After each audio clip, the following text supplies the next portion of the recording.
আল্লাহু আকবার, আল্লাহু আকবার, আল্লাহু আকবার, আল্লাহু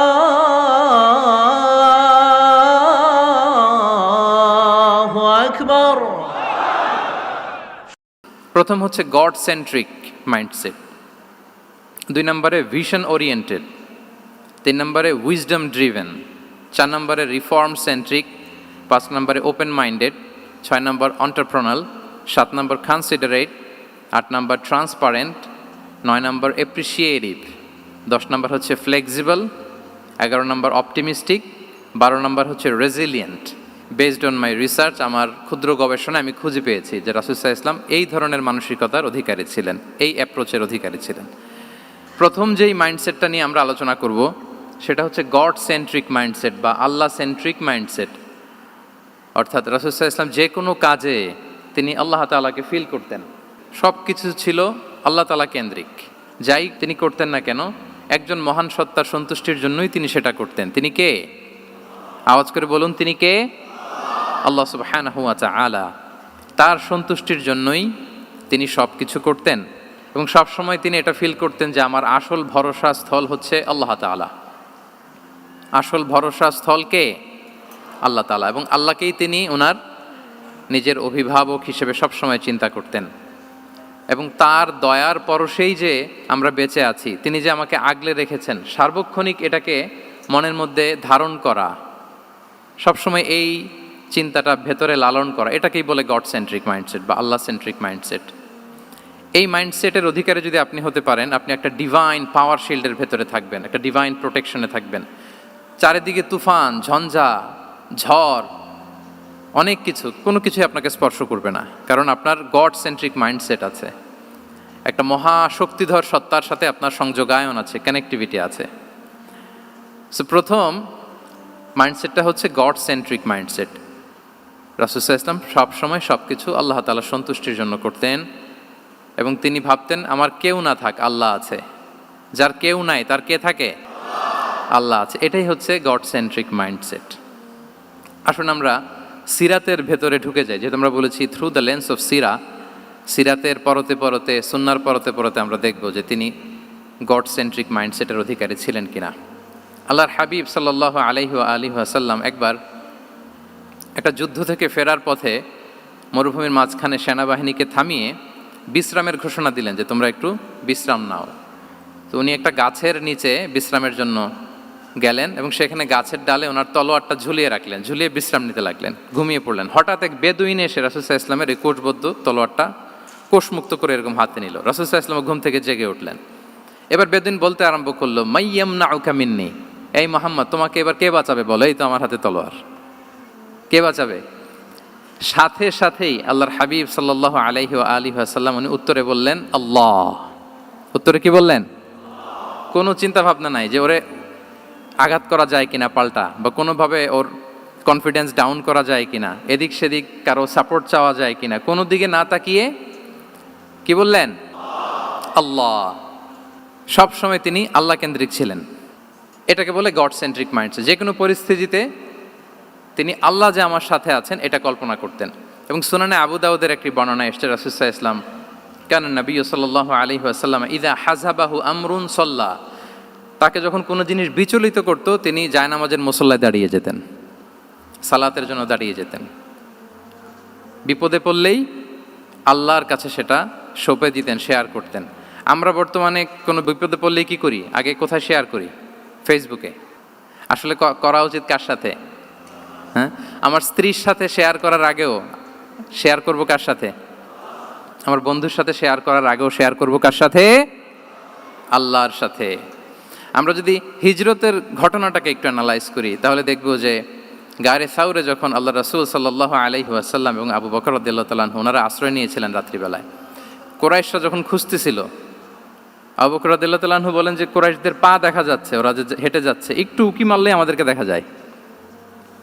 তিনি অত্যন্ত ভীত সন্ত্রস্ত, তটস্থ, নিজের জন্য নয়, রাসূল সাল্লাল্লাহু আলাইহি ওয়াসাল্লামের সেফটির জন্য। রাসূল সাল্লাল্লাহু আলাইহি ওয়াসাল্লাম আবু বকর রাদিয়াল্লাহু তাআলা আনহুকে বলেন যে আবু বকর চিন্তা করো না, লা তাহসান ইন্নাল্লাহা মা'ানা, আবু বকর চিন্তা করো না, আল্লাহ আমাদের সাথে আছেন। সুবহানাল্লাহ, আমাদের সাথে কে আছেন?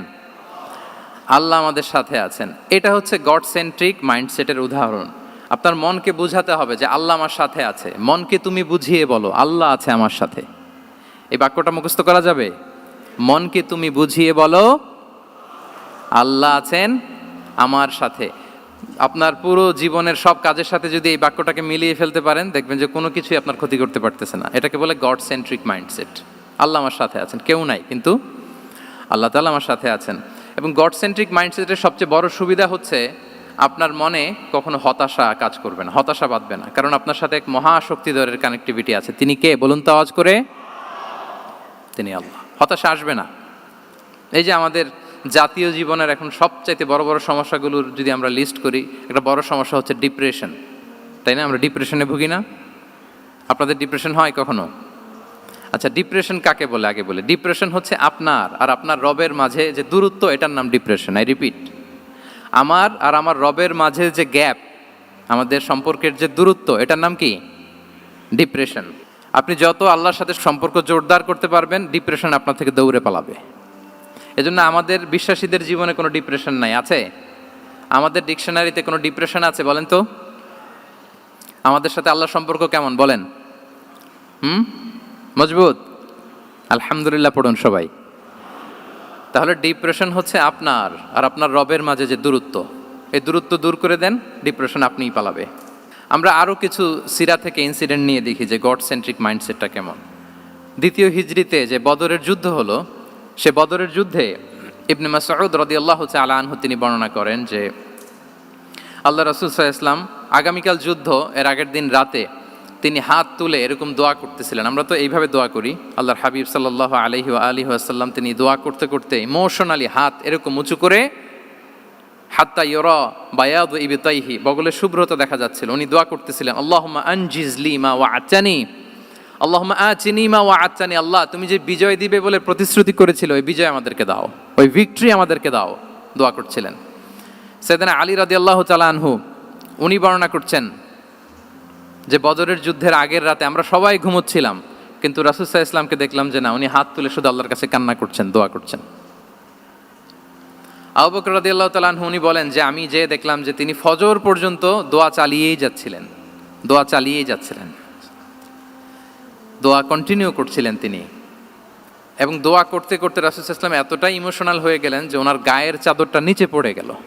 আবু বকর রাদিয়াল্লাহু তাআলা আনহু যে বলেন, ইয়া নবী আল্লাহ, কাফাকা মুনাশাদাতুকা রাব্বাক ফাইন্নাহু সায়ুনজিজু লাকা মা ওয়া'দাক। হে নবী, যথেষ্ট, এনাফ ইজ এনাফ, অনেক হয়েছে নবী, আন্না, আর কাঁদতে হবে না। আপনার রব আপনাকে ভিক্টরি বা বিজয় দান করবে ইনশাআল্লাহ। তাহলে দেখেন, যুদ্ধের আগের রাতে সেনাপ্রধান কি করে? এই কৌশল, ওই কৌশল, কোন দিক দিয়ে অ্যাটাক করা যাবে, ওয়ার স্ট্র্যাটেজি ঠিক করে, তার সাথে যারা আছে তাদের সাথে পরামর্শ করে। কিন্তু রাসূল সাল্লাল্লাহু আলাইহি ওয়াসাল্লাম সব কিছু সেট করে দিয়ে কার সাথে কানেক্টিভিটি করেছেন বলুন তো? আল্লাহর সাথে। This is called God centric mindset, Allah centric mindset. আমার হৃদয়টা সবসময় কার সাথে জুড়ে থাকবে? আল্লাহর সাথে, কারণ উনি ছাড়া আমার কোনো ঠিকানাই নাই। তাহলে এই মেন্টালিটি যদি আমরা ধারণ করতে পারি, এটাকে বলে গড সেন্ট্রিক মাইন্ডসেট। তাহলে রাসূলুল্লাহ সাল্লাল্লাহু আলাইহি ওয়া সাল্লামের যে 12টা মাইন্ডসেটের কথা আমরা বলেছি, তার প্রথমটা হচ্ছে গড সেন্ট্রিক। আল্লাহ তাআলা আমাদেরকে গড সেন্ট্রিক মাইন্ডসেট দান করুক। আমরা যে কোনো পরিস্থিতিতে যেভাবেই থাকি না কেন, আমরা বিপদে আপদে সবসময় ভরসা রাখবো কার উপর? এটাই হচ্ছে গড সেন্ট্রিক বা আল্লাহ সেন্ট্রিক মাইন্ডসেট। আচ্ছা, 2 নাম্বার মাইন্ডসেট হচ্ছে vision oriented mindset. Vision oriented mindset মানে হচ্ছে যার মধ্যে দূরদর্শিতা আছে, ফার সাইটেডনেস আছে, who can anticipate the future, যে ভবিষ্যৎ আগাম অনুমান করে ফেলতে পারে, সামনের পরিস্থিতিকে আগাম অনুমান করতে পারার যে যোগ্যতা বা দীর্ঘমেয়াদী চিন্তা করতে পারার যে ক্যাপাসিটি, এটাকে বলে ভিশন ওরিয়েন্টেড মাইন্ডসেট। এটা আল্লাহ রাসূল সাল্লাল্লাহু আলাইহি ওয়াসাল্লামকে আল্লাহ তাআলা দান করেছেন। উনি ভবিষ্যৎকে আগাম বুঝতে পারতেন, আগাম অনুমান করতে পারতেন, এবং সে অনুযায়ী তিনি স্ট্র্যাটেজি, প্ল্যান, পরিকল্পনা এটা তিনি সাজাতে পারতেন। এটাকে বলে ভিশন ওরিয়েন্টেড মাইন্ডসেট। এবার আসুন আমরা সিরাতের কিছু ইনসিডেন্টকে সামনে নিয়ে আসি যে তিনি কীরকম ভিশন ওরিয়েন্টেড মাইন্ডসেটের অধিকারী ছিলেন। আমরা সবাই হুদাইবিয়ার ঘটনা জানি না? কত হিজরিতে ঘটেছিল বলুন তো সবাই? 6ষ্ঠ হিজরিতে। লাকাদ সাদাকাল্লাহু রাসূলাহুর রুইয়া বিল হক লাতাদখুলুন্নাল মাসজিদাল হারামা ইনশাআল্লাহু আমিনিন। রাসূল সাল্লাল্লাহু আলাইহি ওয়াসাল্লাম 6ষ্ঠ হিজরিতে মদিনায় স্বপ্নে দেখলেন যে তিনি উমরা করতে যাচ্ছেন। তো নবীদের স্বপ্ন এটা কেবল স্বপ্ন নয়, এটা আল্লাহর পক্ষ থেকে ওয়াহি, রেভেলেশন। তো সেই হিসেবে তিনি 1400 সাহাবা নিয়ে উমরা করতে চলে গেলেন মক্কায়, কিন্তু মক্কাবাসী ঢুকতে দিল না, থামিয়ে দেয়া হলো। তো তখন একটা চুক্তি হয়েছিল, ওই চুক্তিতে বলা হলো, রাসূল সাল্লাল্লাহু আলাইহি ওয়াসাল্লাম লিখতে বললেন যে লিখো মিন মুহাম্মদ রাসূলিল্লাহ, আল্লাহর রাসূল মুহাম্মদের পক্ষ থেকে কুরাইশদের সাথে এই চুক্তি। কুরাইশরা আপত্তি করলো যে না, শুধু মুহাম্মদ লেখা যাবে, রাসূলুল্লাহ লেখা যাবে না, কারণ তুমি যে রাসূলুল্লাহ, আল্লাহর রাসূল, এটা যদি আমরা মেনে নেই তাহলে তোমার সাথে আর আমাদের দ্বন্দ্ব কিসের, আমরা তো ভাই ভাই হয়ে গেলাম, রাসূলুল্লাহ কাটো। সাহাবারা কেউ রাজি হয় না, বিশেষ করে ওমরে ফারুক রাদিয়াল্লাহু তাআলা উনি রাজি হয় না, না না এটা কাটা যাবে না। রাসূল সাল্লাল্লাহু আলাইহি ওয়াসাল্লাম অনেক বলে কয়ে বুঝালেন যে না, দীর্ঘমেয়াদী চিন্তা করতে গেলে আমাদের এখন একটা শান্তি চুক্তির দরকার আছে, যাতে করে আমরা আমাদের গ্লোবাল নেভিগেশন সিস্টেম, দাওয়া সিস্টেমকে আরও স্ট্রং করতে পারি। অনেক বলে কয়ে রাসূলুল্লাহ কাটা হলো। এরপর তারা বলে চুক্তিতে লিখো যে এই বছর উমরা করতে দেয়া হবে না, এই বছর ফিরে যাবেন আপনারা সবাই। এটাও সাহাবারা রাজি হয় না, আল্লাহ রাসূল সাল্লাল্লাহু আলাইহি ওয়াসাল্লাম রাজি হলেন। আবার আরেকটা ক্লোজে লেখা হলো যে আগামী বছর আসলেও 3 দিনের বেশি থাকা যাবে না, সেটাও রাজি হয়ে গেল রাসূল সাল্লাল্লাহু আলাইহি ওয়াসাল্লাম, সাহাবারা রাজি হচ্ছেন না। এরপর মক্কা থেকে কোনো লোক মদিনায় গেলে মদিনাবাসী তাকে রাখতে পারবে না, ফেরত দিতে হবে। কিন্তু মদিনা থেকে কোনো লোক মক্কায় আসলে মক্কাবাসী তাকে ফেরত দিতে বাধ্য থাকবে না। দেখেন, একটার পর একটা মুসলমানদের বিরুদ্ধে সব ক্লোজ যাচ্ছে, কোনো সাহাবীরাই রাজি হচ্ছেন না। কিন্তু আল্লাহ রাসূল সাল্লাল্লাহু আলাইহি ওয়া আলিহি ওয়াসাল্লাম তিনি বললেন যে না, লিখো লিখো। উমর ফারুক রাদিয়াল্লাহু তাআলা আনহু এতটাই রাগান্বিত হলেন, তিনি প্রশ্ন করলেন, ইয়া রাসূলুল্লাহ আলাইসা আনতা নাবিয়্যুন হক, আপনি এই যে কম্প্রোমাইজের পর কম্প্রোমাইজ করে যাচ্ছেন, আপনি কি সত্য নবী নন, সত্য রাসূল নন? আলাসনা আলা দীনিন হক, আমরা কি সত্যের উপর প্রতিষ্ঠিত নই?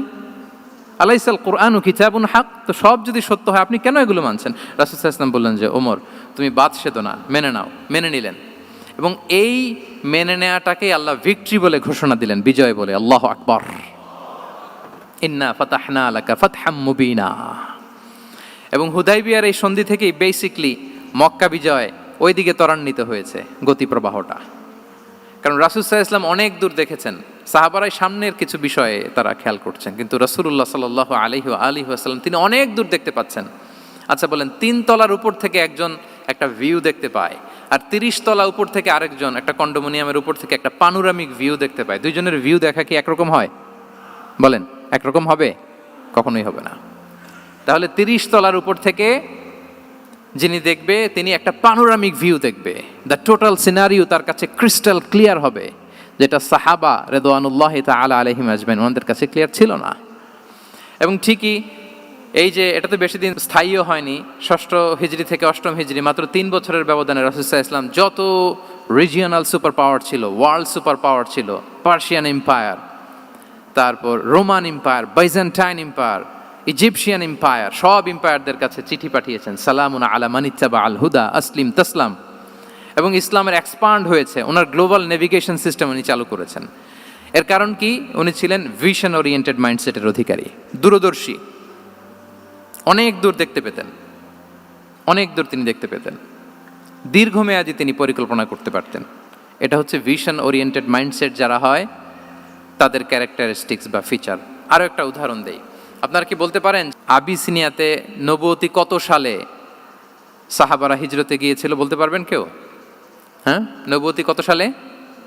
5ম সালে। হ্যাঁ, নবুয়তি 5ম বছর ওনারা আবিসিনিয়াতে, বর্তমানে যেটা ইথিওপিয়া বা ইরিত্রিয়া, সেখানে সাহাবারা হিজরতে গিয়েছিলেন। এবং আবিসিনিয়াতে এই যে হিজরতে গেল, তারা সবাই মিলে ফিরে এসেছিল মদিনায় কবে? এটা কি কেউ জানেন? আল্লাহু আকবার, মাশাআল্লাহ মাশাআল্লাহ। বসুন। খায়বার বিজয়ের দিন এসেছিলেন। আবিসিনিয়াতে যারা হিজরতে গিয়েছিলেন তারা মদিনায় ব্যাগ এন্ড ব্যাগেজ সব কিছু নিয়ে খায়বার বিজয়ের সময়, মানে 7ম হিজরিতে এসেছিলেন। তো রাসূল সাল্লাল্লাহু আলাইহি ওয়াসাল্লাম যখন মক্কা থেকে মদিনায় হিজরত করলেন, সব সাহাবারা মদিনায় চলে আসছেন। মদিনায় এখন একটা ইসলামিক সোসাইটি, ইসলামিক স্টেট। বদরের যুদ্ধে মুসলমানদের বিজয়, খন্দকে বিজয়, খন্দক তো 5মে। তারপরে ওনারা কেন আসে না বলেন তো? আসেনি। 7ম হিজরিতে এসেছেন, জাফর রাদিয়াল্লাহু তাআলা আনহুর নেতৃত্বে, সাইয়েদনা আলী রাদিয়াল্লাহু তাআলা আনহুর আপন ভাই, বড় ভাই, ওনার নেতৃত্বে যখন 7ম হিজরিতে ওখানে যাওয়ার 15 বছর পর যখন তারা সবাই ফিরলেন, রাসূল সাল্লাল্লাহু আলাইহি ওয়াসাল্লাম এত খুশি হলেন, তিনি বললেন, মা আদ্রি বি আইয়িহিমা আনা আফরাহ বি ফাতহি খাইবার আও বি কুদুমি জাফর। আমি কোনটাতে বেশি খুশি আজকে আমি জানি না, খাইবার বিজয়ে বেশি খুশি না আমার ভাই জাফরকে পেয়ে বেশি খুশি। আল্লাহু আকবার, এত খুশি হয়েছিলেন। তো এখন এমনি তো মনে প্রশ্ন জাগে যে রাসূল সাল্লাল্লাহু আলাইহি ওয়াসাল্লাম যখন মদিনায় চলে আসলেন, কোরআনের আয়াতগুলো নাজিল হয়, সালাত ফরজ হলো, জাকাত আসলো, সব হলো, একটার পর একটা হচ্ছে, ইসলামিক স্টেট, তো ওনারাই কেন আবিসিনিয়াতে পড়ে আছেন? প্রশ্ন জাগে না? ওই সময় একটা ক্রাইসিস মোমেন্ট ছিল, তখন ওনারা গিয়েছিল আবিসিনিয়াতে, কিন্তু আসে না কেন? ওনারা এসেছেন 7ম হিজরিতে। এর কারণ আবিসিনিয়ায় কিছু মুসলিমদেরকে রেখে দেওয়া, এটা রাসূলুল্লাহ সাল্লাল্লাহু আলাইহি ওয়াসাল্লামের প্ল্যান বি ছিল। কি ছিল? Plan B.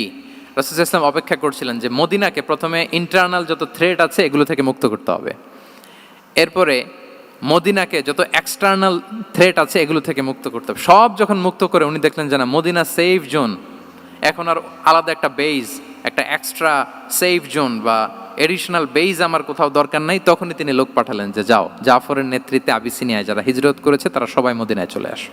সুবহানাল্লাহি বিহামদি। তাহলে একটা প্ল্যানে কাজ করতেন না, আমরা তো এরকম করি, একটাই প্ল্যান। প্ল্যান কটা? এটা যদি ওয়ার্ক না করে শেষ, আমু নাই সালাও নাই।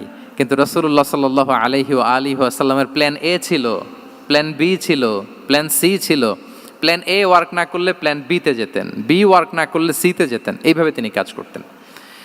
তাহলে এটা হচ্ছে বেসিকলি ভিশন ওরিয়েন্টেড মাইন্ডসেটের অধিকারী যারা, তারা এটা করে, যারা ফিউচারকে অ্যান্টিসিপেট করতে পারে, আগাম অনুভব করতে পারে যে কি হতে পারে সামনে। এই যে বাংলাদেশের বিভিন্ন প্ল্যান পরিকল্পনায় আমরা দেখা যায় যে এখান দিয়ে একটা ব্রিজ করে পরে ভাঙতে হয়, রাস্তা একটা তৈরির পরে ভাঙতে হয়, কোথায় এক টানেল হয়ে আছে প্রতি মাসে মাসে এখন লস হয়, তারপর 1 ঘন্টা বৃষ্টি হলে পুরো ঢাকা শহর এটা বন্যা হয়ে যায়। এগুলো হচ্ছে একাধিক প্ল্যান না থাকা, ভিশনারি অ্যাটিটিউডের অধিকারী না হওয়ার কারণে এই ঝামেলাগুলো আমাদের হচ্ছে। তো প্রফেটিক সিরার এই প্রফেটিক মাইন্ডসেট থেকে আমাদের নেয়ার বিষয় হচ্ছে এটা, যে আমাদেরকে ভিশনারি অ্যাটিটিউডের হতে হবে। রাসূল সাল্লাল্লাহু আলাইহি ওয়াসাল্লাম ভিশন ওরিয়েন্টেড মেন্টালিটির ছিলেন। আগাম, আজ থেকে 50 বছর পরে বাংলাদেশে কি ক্রাইসিস হতে পারে, আজ থেকে ঠিক 100 বছর পরে বাংলাদেশে কি হতে পারে, ওই রোডম্যাপকে সামনে রেখে আমাদেরকে প্ল্যান করতে হবে। এটাকে বলে ভিশন ওরিয়েন্টেড মাইন্ডসেটের অধিকারী হওয়া। 3 নাম্বার হচ্ছে উইজডম ড্রিভেন মাইন্ডসেট।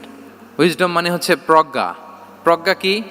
জ্ঞান আর কমন সেন্স দুইটা একসাথে হইলে ওইটারে প্রজ্ঞা বলে।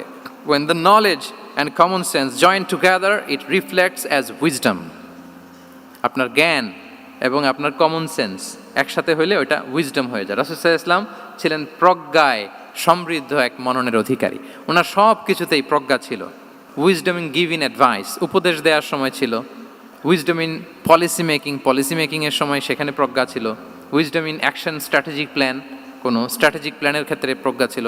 রাসূল সাল্লাল্লাহু আলাইহি ওয়াসাল্লাম একই প্রশ্নের উত্তর এক একজনকে এক একভাবে দিতেন। অনেক সাহাবারা জিজ্ঞেস করতেন যে রাসূলুল্লাহ, একই প্রশ্ন, একে বললেন এইটা, ওরে বললেন ওইটা, ওরে বললেন আরেকটা, এটা কেন? তো রাসূল সাল্লাল্লাহু আলাইহি ওয়াসাল্লাম বললেন যে আমি জানি ওর কিসে ঘাটতি, আমি জানি ওর কি প্রয়োজন, আমি জানি ওকে কোন নাসিহাটা দিলে কাজ করবে, ফলে এক একজনকে আমি এক একভাবে ক্লারিফাই করেছি। আল্লাহু আকবার। This is called wisdom. আচ্ছা, উইজডম, রাসূল সাল্লাল্লাহু আলাইহি ওয়াসাল্লাম যে উইজডম ড্রিভেন মাইন্ডসেটের অধিকারী ছিলেন, এটার কয়েকটা এক্সাম্পল আমরা সিরাত থেকে দেখি। মক্কা বিজয় হয়েছে কত হিজরিতে? অষ্টম হিজরিতে যখন মক্কা বিজয় হলো, তখন রাসূল সাল্লাল্লাহু আলাইহি ওয়াসাল্লাম আম্মাজান আয়েশার সাথে গল্প করছিলেন আর বলছিলেন, আয়েশা, লাউলা হাদাসাতু আহদি কওমিকা বিল কুফরি লা নাকাতুল কাবাতা ওয়া লা জাআলতুহা আলা আসাসি ইব্রাহিম। আয়েশা, তোমার এই মক্কাবাসী, তোমার এলাকার লোকজন যদি একটা কেওস সৃষ্টি না করতো, তাহলে কাবার যে আসল শেপ, আমি ওই আসল শেপে এটাকে ফেরত নিতাম, কিন্তু নিতে গেলে এখন একটা ঝামেলা বাঁধবে, এজন্য নিব না। ব্যাপারটা হচ্ছে আমরা এখন যে কাবাটাকে দেখি এটা হচ্ছে স্কয়ার আকৃতির। স্কয়ার মানে কি? বর্গাকৃতি, তাই তো? বর্তমান কাবা কোন আকৃতির বলেন তো? একটা বড় কিউবের সাইজ না? দূর থেকে দেখলে মনে হয় একটা বড় কিউবের সাইজ, কিউবের আকৃতি মানে স্কয়ার, চতুর্ভুজ। কিন্তু সাইয়েদানা ইব্রাহিম আলাইহিস সালাম যে কাবা নির্মাণ করেছিলেন এটা কিন্তু এরকম কিউব ছিল না, ওইটা ছিল রেক্ট্যাঙ্গেল। রেক্ট্যাঙ্গেল ছিল, মানে আয়তাকৃতির ছিল, এরকম লম্বা। এই যে এই টেবিলটা যেরকম, টেবিলের যে শেপ এরকম ছিল, এরকম লম্বা কাবাঘর ছিল আয়তাকৃতির। কিন্তু এখন এটা কমে স্কয়ার আকৃতির হয়ে গেছে।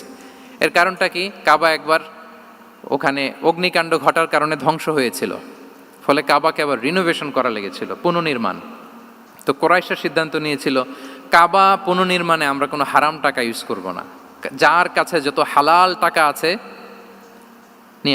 নিয়ে আসা হলো। কিন্তু হালাল টাকা যতটুকু জমা হয়েছে এটা দিয়ে পুরো কাবা নির্মাণ হয় না, অর্ধেক হয়। ফলে কাবা যে আয়তাকৃতির ছিল সেটা না হয়ে গেছে কি বলেন, বর্গাকৃতির, মানে স্কয়ার। ওই স্কয়ার কাবাই আজ পর্যন্ত রয়ে গেছে। কিন্তু ওই যে আয়তক্ষেত্রের যে শেপের মধ্যে যতটুকু জায়গা বাকি ছিল ওইখানে দেখবেন একটা ক্রিসেন্টের মতো আছে, হেজরে ইসমাইল, হাতিমে কাবা বলে। ওইটার ভিতরে নামাজ পড়া আর কাবার ভিতরে নামাজ পড়া একই হুকুম। ওইটার ভিতরে নামাজ পড়া আর কাবার ভিতরে নামাজ পড়া কি একই হুকুম। ফলে ওই হাতিমের ভেতরে ফরজ সালাত আদায় হয় না, নফল সুন্নাত পড়া যায়। এমনকি কাবার ভেতরেও ফরজ সালাত আদায় করলে আদায় হবে না, কারণ নামাজের ফরজের মধ্যে একটা ফরজ হচ্ছে ইলা জিহাতিল কাবা, টু দ্য ডাইরেকশন অফ কেবলা। আপনার কেবলা মুখী হইতে হবে না, আপনি তো কাবার ভিতরে ঢুকে গেছেন, এখন কাবা কোন দিকে, কাবা তো নাই, বের হইতে হবে, বের হয়ে কাবা মুখী হলে সালাত হবে। I think you got the point.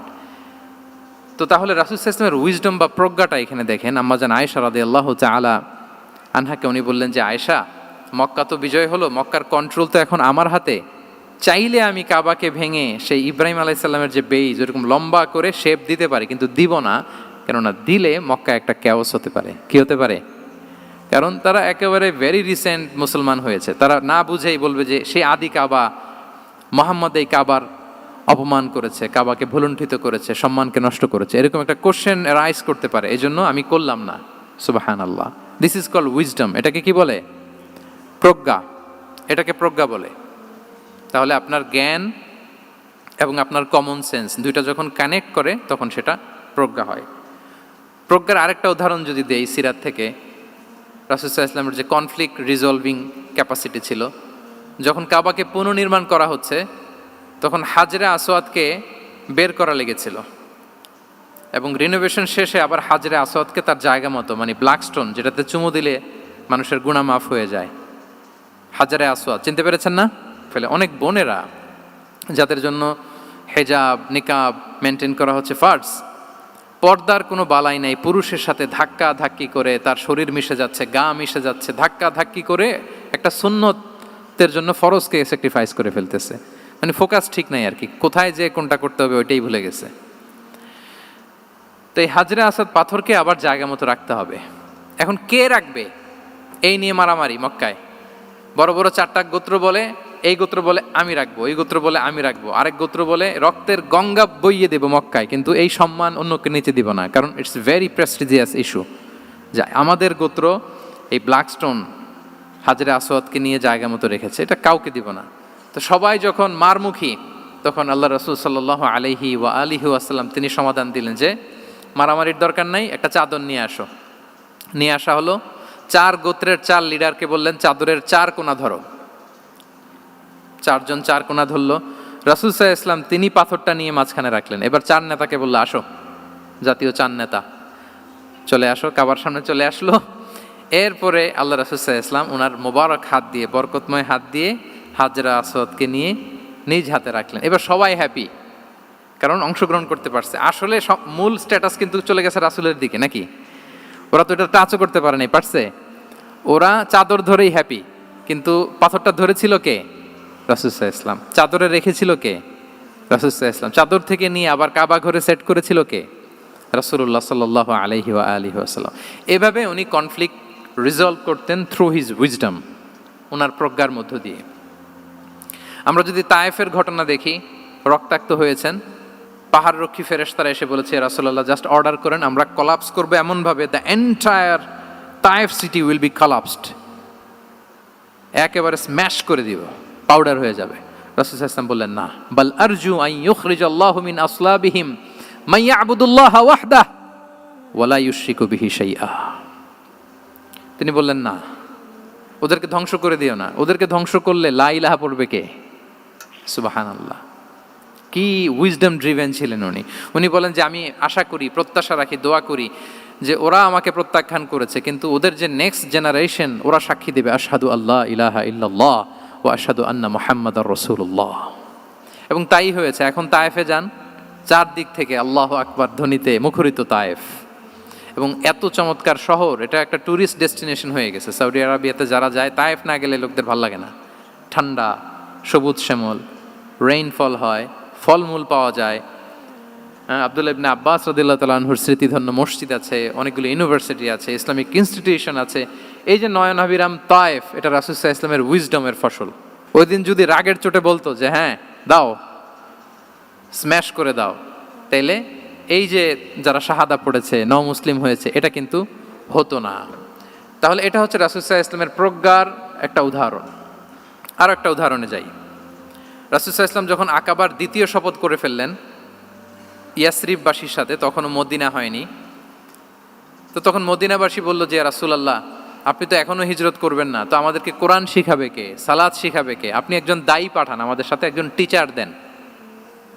রাসূল সাল্লাল্লাহু আলাইহি ওয়াসাল্লাম তখনও মদিনাতে হিজরতে যাননি, আমাদের সাথে একজন দায়ী পাঠাবেন। তো রাসূল সাল্লাল্লাহু আলাইহি ওয়াসাল্লাম একজনকে দায়ী হিসেবে পাঠিয়েছিলেন। বলেন ওই দায়ীর নাম কি? কি নাম? মুসআব ইবনে উমাইর রাদিয়াল্লাহু তাআলা আনহু, যিনি উহুদের যুদ্ধে শহীদ হয়েছিলেন, ওনাকে পাঠিয়েছিলেন। দেখেন, উনি আবু বকর রাদিয়াল্লাহু তাআলা আনহুকে পাঠান নাই, পাঠিয়েছেন ওমরে ফারুককে, ওসমান রাদিয়াল্লাহু তাআলা আনহু, আলী রাদিয়াল্লাহু তাআলা আনহু। কাউকে পাঠাইছেন? কারে পাঠালেন? মুসআবকে। এর কারণ হচ্ছে উনি দেখতে খুব স্মার্ট ছিলেন, খুব ড্যাশিং ফেসের অধিকারী ছিলেন, মক্কার এলিট ফ্যামিলির একজন যুবক ছিলেন, এবং উনি সবচাইতে দামি দামি পারফিউম কালেক্ট করে ওইটা দিতেন। উনি মক্কার কোনো রাস্তা দিয়ে হেঁটে গেলে লোকজন বুঝতো এই রাস্তা দিয়ে কিছুক্ষণ আগে হেঁটে গিয়েছে মুসআব ইবনে উমাইর।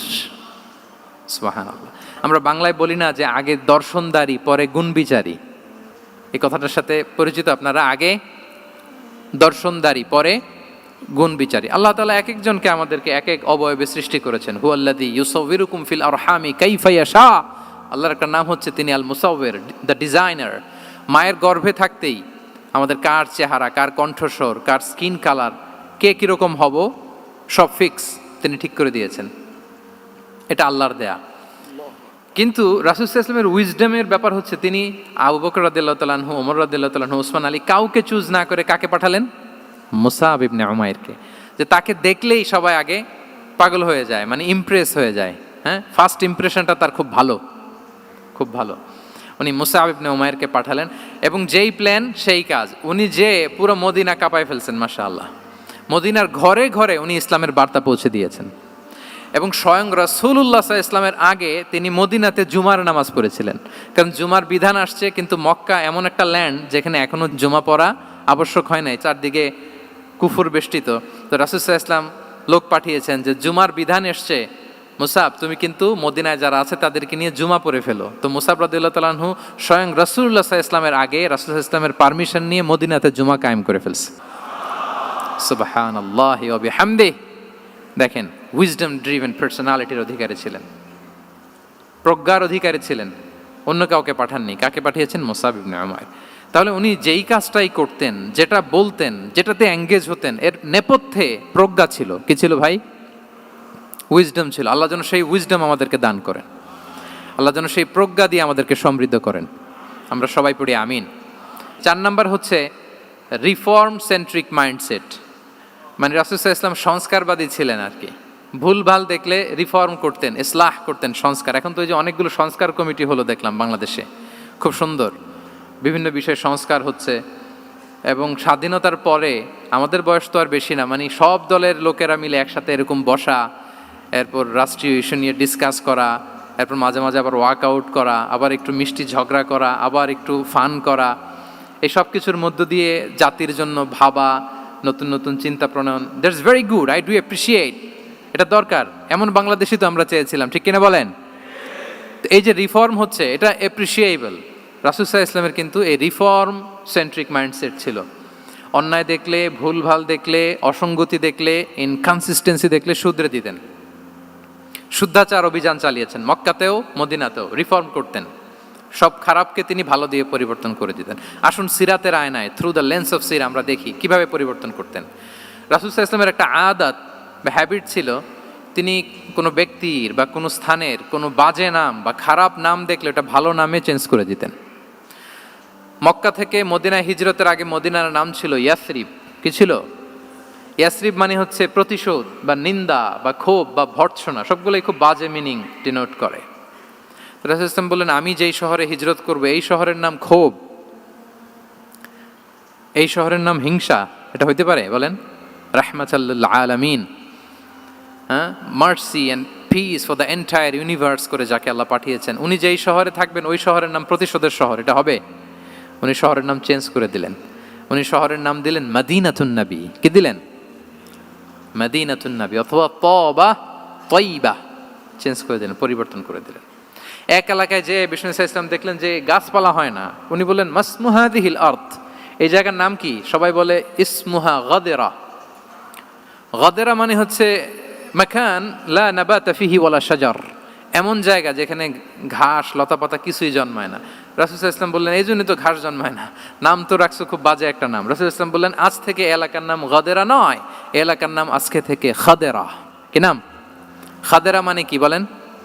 সবুজ, গ্রিন, এভারগ্রিন, সবুজ শ্যামল। এবং রাসূল সাল্লাল্লাহু আলাইহি ওয়াসাল্লাম যখন গ্রিন ল্যান্ড নাম দিয়ে দিলেন, এরপর থেকে সবুজ শ্যামল করে আল্লাহ জায়গাটাকে বরকতময় করে দিলেন।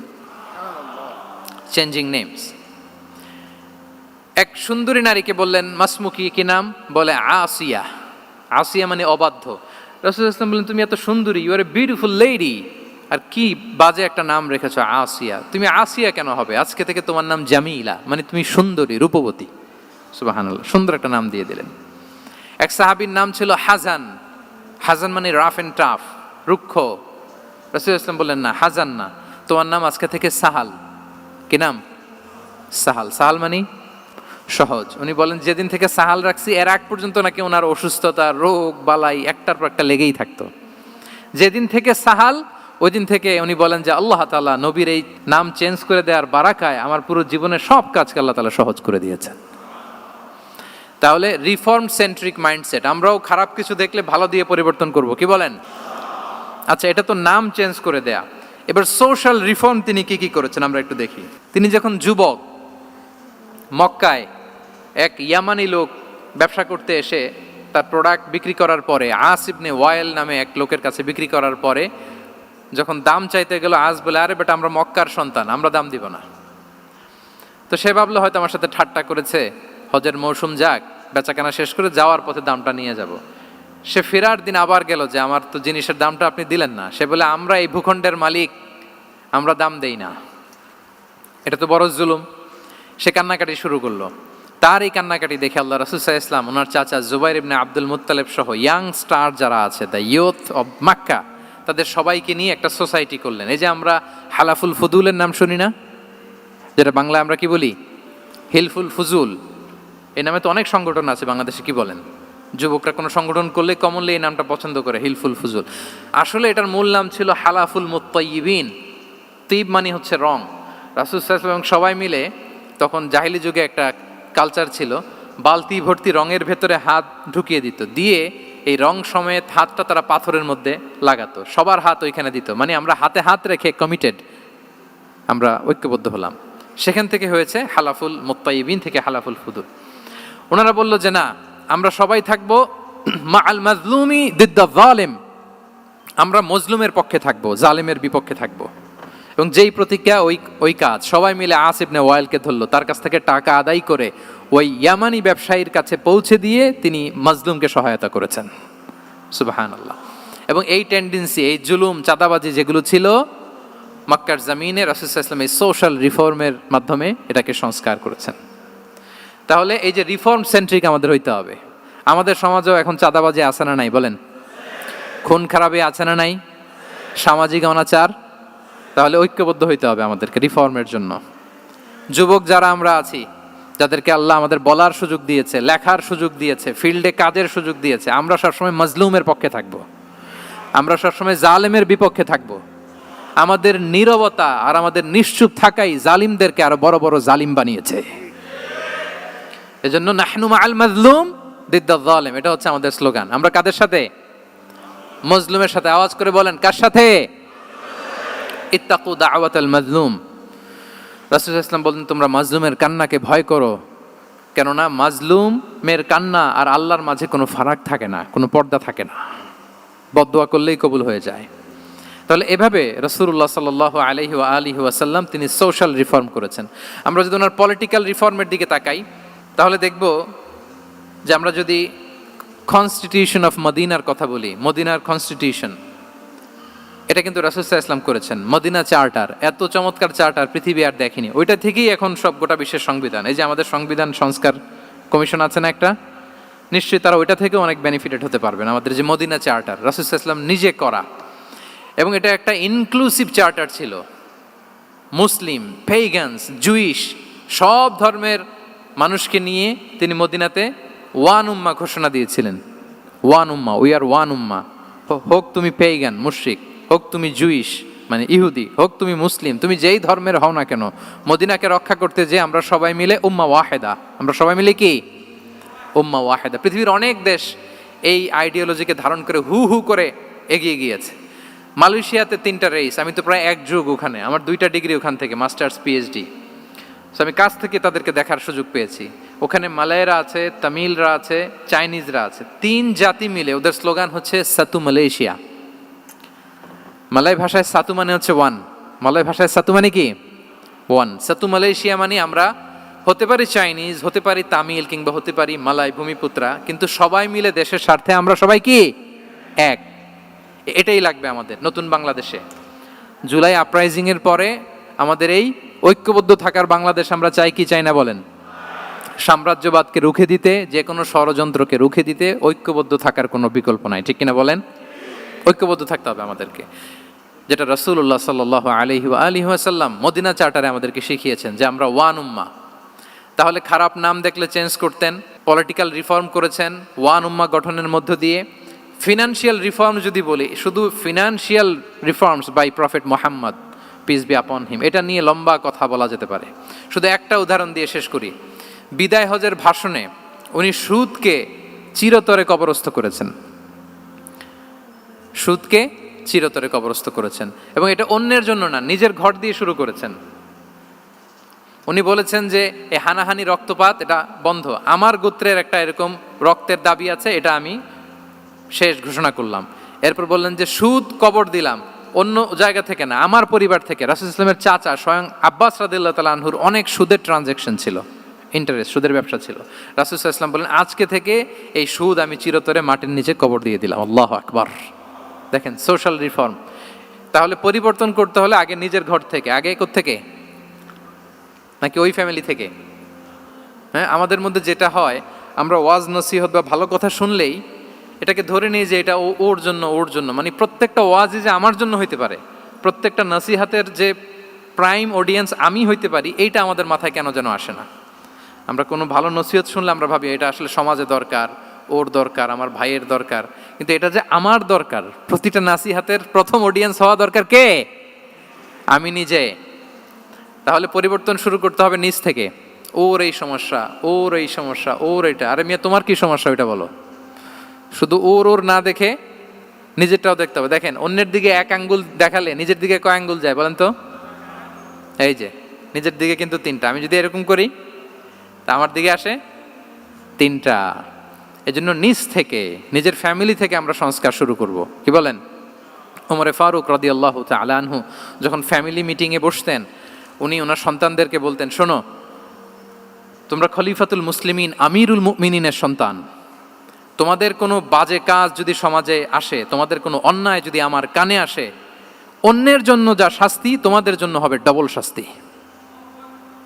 ওমরে ফারুক সন্তানদেরকে বলতেন, তোমরা যদি কোনো ভুল করো, একটা যদি হদ কায়েম করা লাগে এমন অন্যায় যদি করো, একটা হচ্ছে আল্লাহর দেয়া হদ, আর একটা হবে আমি উমরের দেয়া হদ।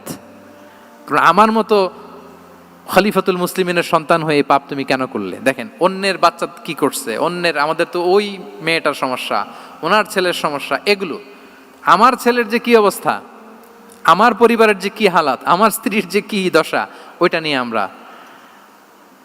ভ্রুক্ষেপ করি না বা চিন্তা করি না। তাহলে সম্মানিত সুধীমণ্ডলী, আমরা পরিবর্তন শুরু করবো কোত্থেকে? অন্যের বাড়িঘর থেকে নাকি? হ্যাঁ, কোত্থেকে? নিজ থেকে। আল্লাহ তাআলা আমাদেরকে তৌফিক দান করুক। 5 নম্বরে হচ্ছে ওপেন মাইন্ডেড। আমার প্রিয় নবী বলেন ওপেন মাইন্ডেড ছিলেন না ন্যারো মাইন্ডেড? সবাই বলবেন, গ্যালারির সবাই আওয়াজ করে, তিনি ওপেন মাইন্ডেড না ন্যারো মাইন্ডেড ছিলেন? রাসূলুল্লাহ সাল্লাল্লাহু আলাইহি ওয়া আলিহি ওয়াসাল্লাম ওপেন মাইন্ডেড ছিলেন। যে কেউ ওনাকে অ্যাপ্রোচ করতেন পারতেন easily, he was very approachable. ছোট বড় আবাল বৃদ্ধ বনিতা ওনার সাথে কথা বলতে স্বাচ্ছন্দ্য বোধ করতো, ভয় পেত না। এই জন্য সিরাতের পরতে পরতে দেখবেন এক শিশু এসে প্রশ্ন করে, নারী এসে প্রশ্ন করে, বৃদ্ধ এসে প্রশ্ন করে, বন্ধু এসে প্রশ্ন করে, শত্রু এসে কনভারসেশন করে, সবাই এসে ওনার সাথে কথা বলতে পারতো। সুবহানাল্লাহ। এবং এগুলো উনি অ্যাকোমোডেট করতে পারতেন। কি করতে পারতেন? অ্যাকোমোডেট করতেন। ছোট্ট একটা উদাহরণ দেই, আসির আল হালাবিয়া থেকে নেয়া একটা বিখ্যাত সিরাতের গ্রন্থ। বদরের যুদ্ধে রাসূল সাল্লাল্লাহু আলাইহি ওয়াসাল্লাম বদরের মাঠে সেনা ক্যাম্প স্থাপন করলেন। কি ক্যাম্প? সেনা ক্যাম্প স্থাপন করলেন। আল হুবাব ইবনুল মুনজির রাদিয়াল্লাহু তাআলা আনহু এক সাহাবী, উনি বললেন, ইয়া রাসূলুল্লাহ, এই যে সেনা শিবির যে এখানে স্থাপন করলেন, এটা কি আপনার নিজের ইচ্ছায় না আল্লাহর আদেশে? দেখেন, সেনাপতিরে কোনো সাধারণ সৈনিক এই প্রশ্ন করতে পারে? করলে চাকরি থাকবে? কিন্তু রাসূল সাল্লাল্লাহু আলাইহি ওয়াসাল্লামের কাছে সাহস নিয়ে আল হুবাব ইবনুল মুনজির বলে, ইয়া রাসূলুল্লাহ, এই যে সেনা শিবির স্থাপন করলেন, এটা কি আপনার ইচ্ছায় নাকি এটা ওয়াহি? রাসূল সাল্লাল্লাহু আলাইহি ওয়াসাল্লাম বললেন, না, এটা ওয়াহি না, এটা ওয়াহি না, বাল হুয়া রায়ু ওয়াল হারবু ওয়াল মাকিদা, না, এটা যুদ্ধের কৌশল হিসেবে আমি করেছি। আল হুবাব ইবনুল মুনজির বললেন, ইয়া রাসূলুল্লাহ, তাহলে সঠিক জায়গায় সেনা ক্যাম্প স্থাপন হয় নাই। রাসূলের দিকে তাকিয়ে বলতেছেন যে আপনি যেখানে করছেন ওখানে ঠিক হয় না ইয়া রাসূলুল্লাহ, আপনি অভয় দিলে আমি বলতে পারি কোথায় ঠিক হবে। রাসূল সাল্লাল্লাহু আলাইহি ওয়াসাল্লাম বললেন, তাই? আমি যেটা করছি এটা ঠিক হয় নাই, তাহলে কোনটা ঠিক বলো? উনি বললেন, ওই যে বদরে একটা কুয়া আছে যেখানে পানির ব্যবস্থা আছে, ওইটার সামনে ব্যারিকেড দিয়ে আমাদের শিবির করতে হবে, তাহলে আমরা বদরের কুয়া থেকে পানি খাইতে পারবো, সারাদিন পানি খাবো, আর কাফিররা যুদ্ধে তো মারা যাবে, পানির অভাবে মারা যাবে। সুবহানাল্লাহ পড়বেন না? রাসূল সাল্লাল্লাহু আলাইহি ওয়াসাল্লাম বললেন, আরে তাই তো, তুমি তো ঠিকই বলেছো, এভাবে তো আমি ভেবে দেখিনি। আবার তিনি অ্যানাউন্স করে দিলেন যে সেনা শিবির এখানে যেই তাঁবু টাঙানো হয়েছে এখান থেকে মুভ করে আল হুবাব যেখানে ইন্ডিকেট করেছে ঠিক ওই জায়গায় যে শিবির স্থাপন করো। তাহলে আওয়াজ করে বলুন, ওপেন মাইন্ডেড না ন্যারো মাইন্ডেড? আমরা অনেক সময় আমাদের অধীনস্থদের কথা শুনতে চাই না। অনেক সময় অধীনস্থদের মাথা থেকেও দারুণ দারুণ দুর্দান্ত আইডিয়া চলে আসতে পারে। ইগনোর করবেন না সব সময়, আপনি দেখবেন যে তার কাছ থেকে ভালো আইডিয়া এসছে কিনা। তাহলে রাসূল সাল্লাল্লাহু আলাইহি ওয়াসাল্লাম এটাকে ইগনোর না করে অ্যাকোমোডেট করলেন। সুবহানাল্লাহ। খন্দক যুদ্ধের কথা যদি দেখি, পরীক্ষা খননের অ্যাডভাইস কে দিয়েছিল? মক্কার কোনো লোক? মদিনার? কে দিয়েছিল? সালমান আল ফারিসি। বাড়ি কোথায়? ইরান, পারস্য। হি ওয়াজ পার্সিয়ান বেসিকলি। তাহলে দেখেন, সেই পারস্য থেকে এসে বললেন যে এখানে পরীক্ষা খনন করলে ভালো হয়। 5.5 কিলোমিটার পরীক্ষা খনন করে ফেললেন। 4.5 মিটার প্রশস্ত, 3.5 মিটার হচ্ছে এটার ডেপথ। পুরো মদিনার সবাই মিলে এটা করে ফেললেন। তার মানে আমি সব বুঝি, আমি সব জানি, এই মেন্টালিটি থেকে আমাদের বেড়ে আসতে হবে। এটা হচ্ছে একটা ন্যারো মাইন্ডেড পার্সোনালিটির অধিকারী, যে আমি যেটা বলছি ওইটা, এটার পরে কোনো কথা নেই, এটা ভুল। বরং আমার টিমের মধ্যে থেকে যদি কোনো ভালো অপিনিয়ন আসে সেটা আমি রিভাইজ করব। কি বলেন, পারা যাবে না? তাহলে ওপেন মাইন্ডেড পার্সোনালিটি ছিলেন রাসূলুল্লাহ সাল্লাল্লাহু আলাইহি ওয়াসাল্লাম। 6 নম্বর মাইন্ডসেট হচ্ছে অন্টারপ্রেনাল মাইন্ডসেট। অন্টারপ্রেনাল, এখন তো এটা আপনারা সবাই খুব বেশি শোনেন, অন্টারপ্রেনারশিপ, অন্টারপ্রেনাল। অন্টারপ্রেনাল মাইন্ডসেট আসলে অনেক কিছুর সমন্বয় হয়। 1 নম্বর, যার প্রোঅ্যাক্টিভ অ্যাটিটিউড যাদের থাকে, solution focused, not problem focused. Problem সৃষ্টি হইলে ওইদিকে ফোকাস না করে কিভাবে সলিউশন করা যায় ওইদিকে ফোকাস করতেন। এরপর যে হিউম্যান রিসোর্সের ভালো ম্যানেজ করতে পারে, রিসোর্স কম কিন্তু to take the best out of this resource. অনেকে দেখবেন যে ছোট্ট জিনিসকে অর্গানাইজ করে এত সুন্দর প্রেজেন্টেশন করে, আবার অনেকের অনেক আছে কিন্তু সেটাকে প্রেজেন্ট করতে পারে না, এরকম আছে না? নাই? রাসূল সাল্লাল্লাহু আলাইহি ওয়াসাল্লাম অল্প রিসোর্স দিয়ে অনেক বড় কিছু অ্যারেঞ্জ করতে পারতেন। সুবহানাল্লাহ। এবং he was a very good talent hunter. রাসূল সাল্লাল্লাহু আলাইহি ওয়াসাল্লাম একজন চৌকস ট্যালেন্ট হান্টার ছিলেন। He was a very good observer. সাহাবীদের কার কি ট্যালেন্ট এটা তিনি নোট করতেন। যার যে দক্ষতা, তাকে তার ওই দক্ষতা দিয়ে ইসলামের সেবা করতে উৎসাহ দিতেন। যখনই কোনো প্রতিভাবান সাহাবীকে তিনি দেখেছেন, তিনি ইসলামের জন্য সেই প্রতিভাকে কাজে লাগানোর চেষ্টা করেছেন। একজনকে দিয়ে সবটা করেননি। আমাদের সমাজে এই একটা ভুল ধারণা আছে, আমরা অনেকে একজনের কাছ থেকে সব কামনা করি। একজন সব করতে পারে না, পারে? যারা পারেও কোনোটাই ভালোভাবে পারে না, সব পারে, একটু একটু পারে। তো রাসূল সাল্লাল্লাহু আলাইহি ওয়াসাল্লাম ট্যালেন্ট হান্টার ছিলেন, যার যেখানে ট্যালেন্ট তাকে ওই কাজে লাগাতেন। বলেন তো, খালিদ বিন ওয়ালিদ রাদিয়াল্লাহু তাআলা আনহুকে আল্লাহ রাসূল সাল্লাল্লাহু আলাইহি ওয়াসাল্লাম কি কাজে লাগিয়েছিলেন? অনেক পরে ইসলাম ধর্ম গ্রহণ করেছেন, কিন্তু যুদ্ধের অভিযানে পাঠিয়েছেন এবং পরবর্তীতে তিনি সেনাপ্রধান হয়েছিলেন মুসলিম ব্যাটালিয়নের। কারণ উনি ওয়ার স্ট্র্যাটেজি জানতেন। ওনার আক্রমণের কারণে তো উহুদের প্রান্তরে মুসলিমরা প্রায় নাস্তানাবুদ হওয়ার অবস্থা, তাই না? অনেক পরে আল্লাহ তাআলা ওনাকে ইসলামের জন্য কবুল করলেন। তাহলে উনি ওয়ার স্ট্র্যাটেজি জানতেন, ফলে রাসূল সাল্লাল্লাহু আলাইহি ওয়াসাল্লাম ওনাকে যুদ্ধের জন্য কাজে লাগিয়েছেন। তাহলে সবাইকে একটা দিলে হবে না, প্যারাসিটামল 3 বেলা সবার জন্য হবে নাকি যার যে রোগ সে অনুযায়ী প্রেসক্রিপশন? হ্যাঁ, খালিদ বিন ওয়ালিদ রাদিয়াল্লাহু তাআলা আনহু তিনি সমরবিদ ছিলেন, রণকৌশলী। ওনাকে বানিয়েছেন সেনাপ্রধান। আওয়াজ করে বলুন, কি প্রধান? উনি সেনাপ্রধান হয়েছিলেন। আচ্ছা, আপনারা হাসান বিন সাবিত রাদিয়াল্লাহু তাআলা আনহুর নাম শুনেছেন নিশ্চয়ই। ওনাকেও তো যুদ্ধের ময়দানে পাঠিয়েছেন না? ওনারা পাঠিয়েছেন। ওনারা দিয়ে কি করছেন বলেন? কবিতা লিখতেন। ওনার কাব্য প্রতিভা ছিল। উনি বেসিক্যালি যুদ্ধ করতে জানতেন না, এজন্য রাসূল সাল্লাল্লাহু আলাইহি ওয়াসাল্লাম যুদ্ধে ওনাকে পাঠাতেনও না।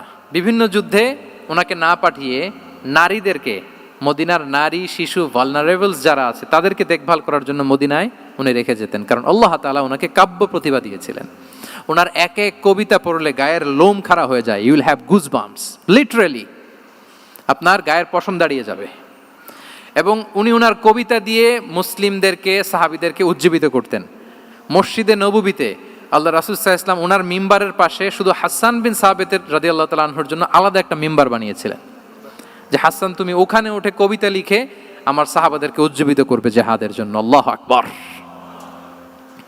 তাহলে একজনকে সেনাপ্রধান, আরেকজনকে জাতীয় কবি, আরেকজনকে হাসান বিন সাবিত রাদিয়াল্লাহু তাআলা আনহুকে কি বানালেন? জাতীয় কবি বানালেন। আচ্ছা, হুযাইফা ইবনুল ইয়ামান রাদিয়াল্লাহু তাআলা আনহু, ওনার ছিল ডিটেকটিভ মাইন্ড, এজন্য ওনাকে রাসূল সাল্লাল্লাহু আলাইহি ওয়াসাল্লাম মদিনার গোয়েন্দা বিভাগের প্রধান বানিয়েছেন, হেড অফ ডিটেকটিভ ডিভিশন। হুযাইফা ইবনুল ইয়ামান ছিলেন মদিনার কি? হেড অফ ইন্টেলিজেন্স, গোয়েন্দা বিভাগের প্রধান। মুআয ইবনে জাবাল রাদিয়াল্লাহু তাআলা আনহু প্রশাসনিক কাজ খুব ভালো বুঝতেন। মদিনার সবচাইতে বড় সিনিয়র আমলা ছিলেন মদিনা রাষ্ট্রের। মদিনা রাষ্ট্রের সবচাইতে সিনিয়র আমলা মুআয ইবনে জাবাল রাদিয়াল্লাহু তাআলা আনহুকে রাসূল সাল্লাল্লাহু আলাইহি ওয়াসাল্লাম কবিতা লেখার দায়িত্বও দেন নাই, গোয়েন্দাগিরি করতে দেন নাই, ওনাকে ইয়ামানের গভর্নর করে পাঠিয়েছেন। সুবহানাল্লাহ বিহামদি। তাহলে যার যে যোগ্যতা তাকে সেই জায়গায় কাজে লাগানো, এটাকে বলে এন্টারপ্রেনাল মাইন্ডসেট। এটা কি বলে? এন্টারপ্রেনাল মাইন্ডসেট। আল্লাহ হাবিব সাল্লাল্লাহু আলাইহি ওয়াসাল্লামের এই মাইন্ডসেট ছিল। 7 নম্বর মাইন্ডসেট হচ্ছে কনসিডারেট মাইন্ডসেট। কনসিডারেট মানে হচ্ছে সুবিবেচক, যার বিবেচনা আছে, অথবা যে অন্যের প্রতি সহানুভূতিশীল, উচ্চ বিবেকবোধ সম্পন্ন ব্যক্তিত্ব। রাসূল সাল্লাল্লাহু আলাইহি ওয়াসাল্লাম he was the man of 6 senses. ওনার 6টা সেন্স কাজ করতে একসাথে। কয়টা? আমাদের করে কয়টা? 5টা তো আল্লাহ দিছে, অনেকের 3টাও কাজ করে না। কোন দিক দিয়ে কি হচ্ছে? দিন দুনিয়ায় নাই, সে একেবারে অন্য জগতের মানুষ। কি হচ্ছে চোখ কান খোলা নাই, কিছু জানা নাই। কিন্তু রাসূল সাল্লাল্লাহু আলাইহি ওয়াসাল্লাম he was man of 6 senses. চারদিকে কোথায় কি হচ্ছে, কার একটু অসুবিধা হয়ে যাচ্ছে, কার একটু সমস্যা, খুব অন্যের ব্যথায় ব্যথিত ছিলেন, অন্যের দুঃখে দুঃখী ছিলেন, অন্যের প্রতি সহানুভূতি ছিলেন। ম্যান অফ 6 সেন্সেস ছিলেন তিনি। সিরাত থেকে 2-একটা উদাহরণ দেখেন। একবার রাতের নামাজ, সম্ভবত এশার নামাজ, খুব ছোট্ট করে শেষ করে দিলেন। তো সাহাবারা জিজ্ঞেস করলেন, ইয়া রাসূলুল্লাহ, নামাজ তো এত তাড়াহুড়ো করতে আপনাকে কখনো দেখিনি। তিনি বললেন, আমি নামাজের মাঝখানে এক ছোট্ট বাচ্চার কান্না শুনেছি। আনাস রাদিয়াল্লাহু বর্ণনা করেন যে কানা রাসূলুল্লাহ সাল্লাল্লাহু আলাইহি ওয়াসাল্লাম ইয়াসমাউ বুকা আস-সাবিয়্যি মা উম্মি। আমি যখন নামাজে ইমামতি করছি, পেছনে মহিলাদের কাতারের ওখান থেকে একটা ছোট্ট শিশুর কান্নার আওয়াজ আমার কানে আসলো। দেখেন কি সেন্স। তো আমার মনে হচ্ছিল বাচ্চার কান্নায় পেছনের কাতারে মায়ের বড্ড কষ্ট হচ্ছে। যেই মাটা বাচ্চাটাকে নিয়ে এসছে উইমেন প্রেয়ার হলে, তাকে বাচ্চাটাকে ম্যানেজ করতে বা সামলাতে মায়ের বড্ড কষ্ট হয়ে যাচ্ছে আমার মনে হচ্ছে। এজন্য আমি নামাজটা একটু শর্টকাটে শেষ করে দিয়েছি। Could you imagine that? কি নবী আমরা পেয়েছি, কিরকম কনসিডারেট ছিলেন, কতটা সুবিবেচক ছিলেন, অন্যের প্রতি কতটা সহানুভূতিশীল ছিলেন তিনি, অন্যের যাতে কোনো সমস্যা না হয় এটা খেয়াল করতেন। মুআয ইবনে জাবাল রাদিয়াল্লাহু তাআলা আনহুকে মদিনার পাশেই এক মসজিদের ইমাম করে পাঠালেন। উনি ইমামতির দায়িত্ব পেয়ে একবার মাগরিবের নামাজে সূরা বাকারা তেলাওয়াত শুরু করলেন। তো ওনার হয়তো তেলাওয়াত করতে করতে একটা ইমোশন চলে আসছে, উনি তো সুরের ঝংকার দিয়ে তেলাওয়াত করতেছেন। এখন পেছনে যারা মুসল্লি ছিল এরা ছিল সব কৃষিজীবী সাহাবী। এরা কি ছিল? সারা দিন ওট দিয়ে, খেজুর গাছে পানি দিয়ে যান যায় কোনো রকম ফরজ পেরে যায় ঘুমাইতে হবে। এই সাহাবীরা যখন পিছনে দাঁড়াইছে আর উনি ধরছে কোন সূরা? সূরাতুল বাকারা। এখন ওনারা তো আর থাকতে পারে না, ওনার সাথে থাকতে না পারে এক সাহাবী নামাজ রেখে দিয়ে ডাইরেক্ট রাসূল সাল্লাল্লাহু আলাইহি ওয়াসাল্লামের কাছে, কারণ বড় হুজুর তো আছে মদিনায়। যে বিচার দিছে ইয়া রাসূলুল্লাহ, দেখেন এমন একজনকে ইমাম করে অ্যাসাইন করেছেন, উনি মাগরিবের সালাতে সূরা বাকারা পড়ে, আর আমরা হচ্ছি কৃষিজীবী শ্রমজীবী সাহাবী, আমাদের তো এত বড় কেরাতের সাথে জয়েন করা সম্ভব না। রাসূল সাল্লাল্লাহু আলাইহি ওয়াসাল্লাম রেগে গেলেন, চেহারাটা আগুনের গোলার মতো লাল হয়ে গেল। মুআয ইবনে জাবাল রাদিয়াল্লাহু তাআলা আনহুকে ডেকে পাঠালেন, ডেকে বললেন, আফাত্তানুন আনতা ইয়া মুআয, আফাত্তান, তুমি কি ফিতনা সৃষ্টি করতেছো ওখানে? পাঠাইছি কমিউনিটির ইউনিটি ধরে রাখার জন্য, তুমি ওখানে যে ফিতনা সৃষ্টি করতেছো। তুমি কি সাব্বিহ ইসমা রাব্বিকাল আ'লা এই সূরা তোমার মুখস্থ নাই? ওয়াদ-দুহা ওয়াল-লাইলি ইযা সাজা এটা পারো না? ওয়াশ-শামসি ওয়া দুহাহা এটা মুখস্থ নাই? তো তুমি কেন এই সূরাগুলো দিয়ে নামাজ পড়াও না? কেন পড়াও না? এরপর তিনি বললেন, যখন ইমামতির সুযোগ পাবে, সুযোগ পেয়ে লম্বা কেরাত ধরো না, ছোট্ট কেরাত দিয়ে নামাজ শেষ করো।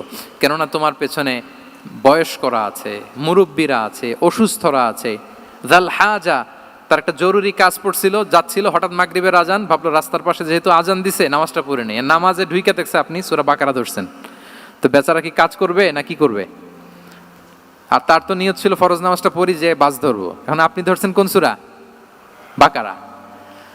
দেখেন রাসূল সাল্লাল্লাহু আলাইহি ওয়াসাল্লাম বললেন, যখন ইমামতির চান্স পাবে ছোট সূরা পড়বে, আর যখন তুমি একা পড়বে ফালিউতাউবিল মাশা, যত লম্বা করতে মনে চায় করো, রুকু করো লম্বা, সেজদা করো লম্বা, কেরাত করো লম্বা। রাসূল সাল্লাল্লাহু আলাইহি ওয়াসাল্লাম তো রাতে আধা ঘন্টা 40 মিনিট প্রথম রাকাতে কেরাত পড়তেন, এরপরে আবার 40 মিনিট রুকুতে থাকতেন, রুকু থেকে দাঁড়ায় আবার 40 মিনিট, আবার সেজদায় যেয়ে 40 মিনিট, এরপরে সেজদা থেকে 2 সেজদার মাঝখানে আবার 40 মিনিট, 2 রাকাত দিয়ে এরকম রাতও শেষ করে দিয়েছেন। তো আপনার লম্বা যদি পড়তে মনে চায়, আপনি তো আপনার ব্যক্তিগত নফল সালাতে এভাবে লম্বা করবেন। কিন্তু আমাদের হয়ে গেছে উল্টা, একাকী নামাজ কোনো রকম রুকু সেজদা এরকম হয়ে গেছে না অনেকটা। কিন্তু ইমামতির সুযোগ পেলে মাশাআল্লাহ, আল্লাহু আকবার, এইবার শুরু হয়েছে শাইখ সুদাইসির কণ্ঠে এই লম্বা করে। এখন পেছনে মুসল্লিদের কি দশা ওইটা আর আমরা খেয়াল করি না। না, আমাদেরকে অন্যের প্রতি সহানুভূতিশীল হতে শিখিয়েছে ইসলাম, কনসিডারেট হতে শিখিয়েছে, সুবিবেচক হতে শিখিয়েছে, যেটা রাসূল সাল্লাল্লাহু আলাইহি ওয়াসাল্লাম করেছেন। এবং রাসূল সাল্লাল্লাহু আলাইহি ওয়াসাল্লাম কোনো কাজে কাউকে পাঠালে ওনার বিখ্যাত সে বাণীটা বলে দিতেন যে ইয়াসসিরু ওয়ালা তুআসসিরু বাশশিরু ওয়ালা তুনাফিরু, সহজ করে উপস্থাপন করো, কঠিন করো না। সুসংবাদ দিও, মানুষকে দিন থেকে ভাগিও না। আমরা মানুষকে ভয় দেখাই, আমরা এত কঠিন করে ইসলামকে উপস্থাপন করি, মানুষ বলে আগে যেটা করতাম ওইটাই ভালো। তো আমরা যেন দিনকে কঠিন না করি, আমাদের কোনো অ্যাটিটিউডের কারণে যেন মানুষ ইসলাম থেকে ভেগে না যায়। আরেকটা উদাহরণ দেখুন, একবার মাগরিবের কিংবা এশার নামাজে রাসূল সাল্লাল্লাহু আলাইহি ওয়াসাল্লাম লম্বা সেজদা দিলেন। এত লম্বা সেজদা তিনি কখনো দেন না। নামাজ শেষে সাহাবারা জিজ্ঞেস করলেন, ইয়া রাসূলুল্লাহ, আপনি কি নামাজের মাঝখানে অসুস্থ হয়ে গেলেন নাকি? অথবা কোরআনের আয়াত নাজিল হলো নাকি, ওহী নাজিল হলো নাকি? রাসূল সাল্লাল্লাহু আলাইহি ওয়াসাল্লাম বললেন, কুল্লু যালিকা লাম ইয়াকুন ওয়ালাকিন্নাবনি ইরতাহালানি ওয়া কারিহতু আন উআজ্জিলাহু হাত্তা ইয়াকদিয়া হাজাতাহ। বললেন না, অসুস্থ হই নাই, ওহিও নাজিল হই নাই। আমি যখন সেজদায় গিয়েছি, আমার 2 ছোট নাতি হাসান হোসেন আমার কাঁধের উপরে চেপে বসেছে।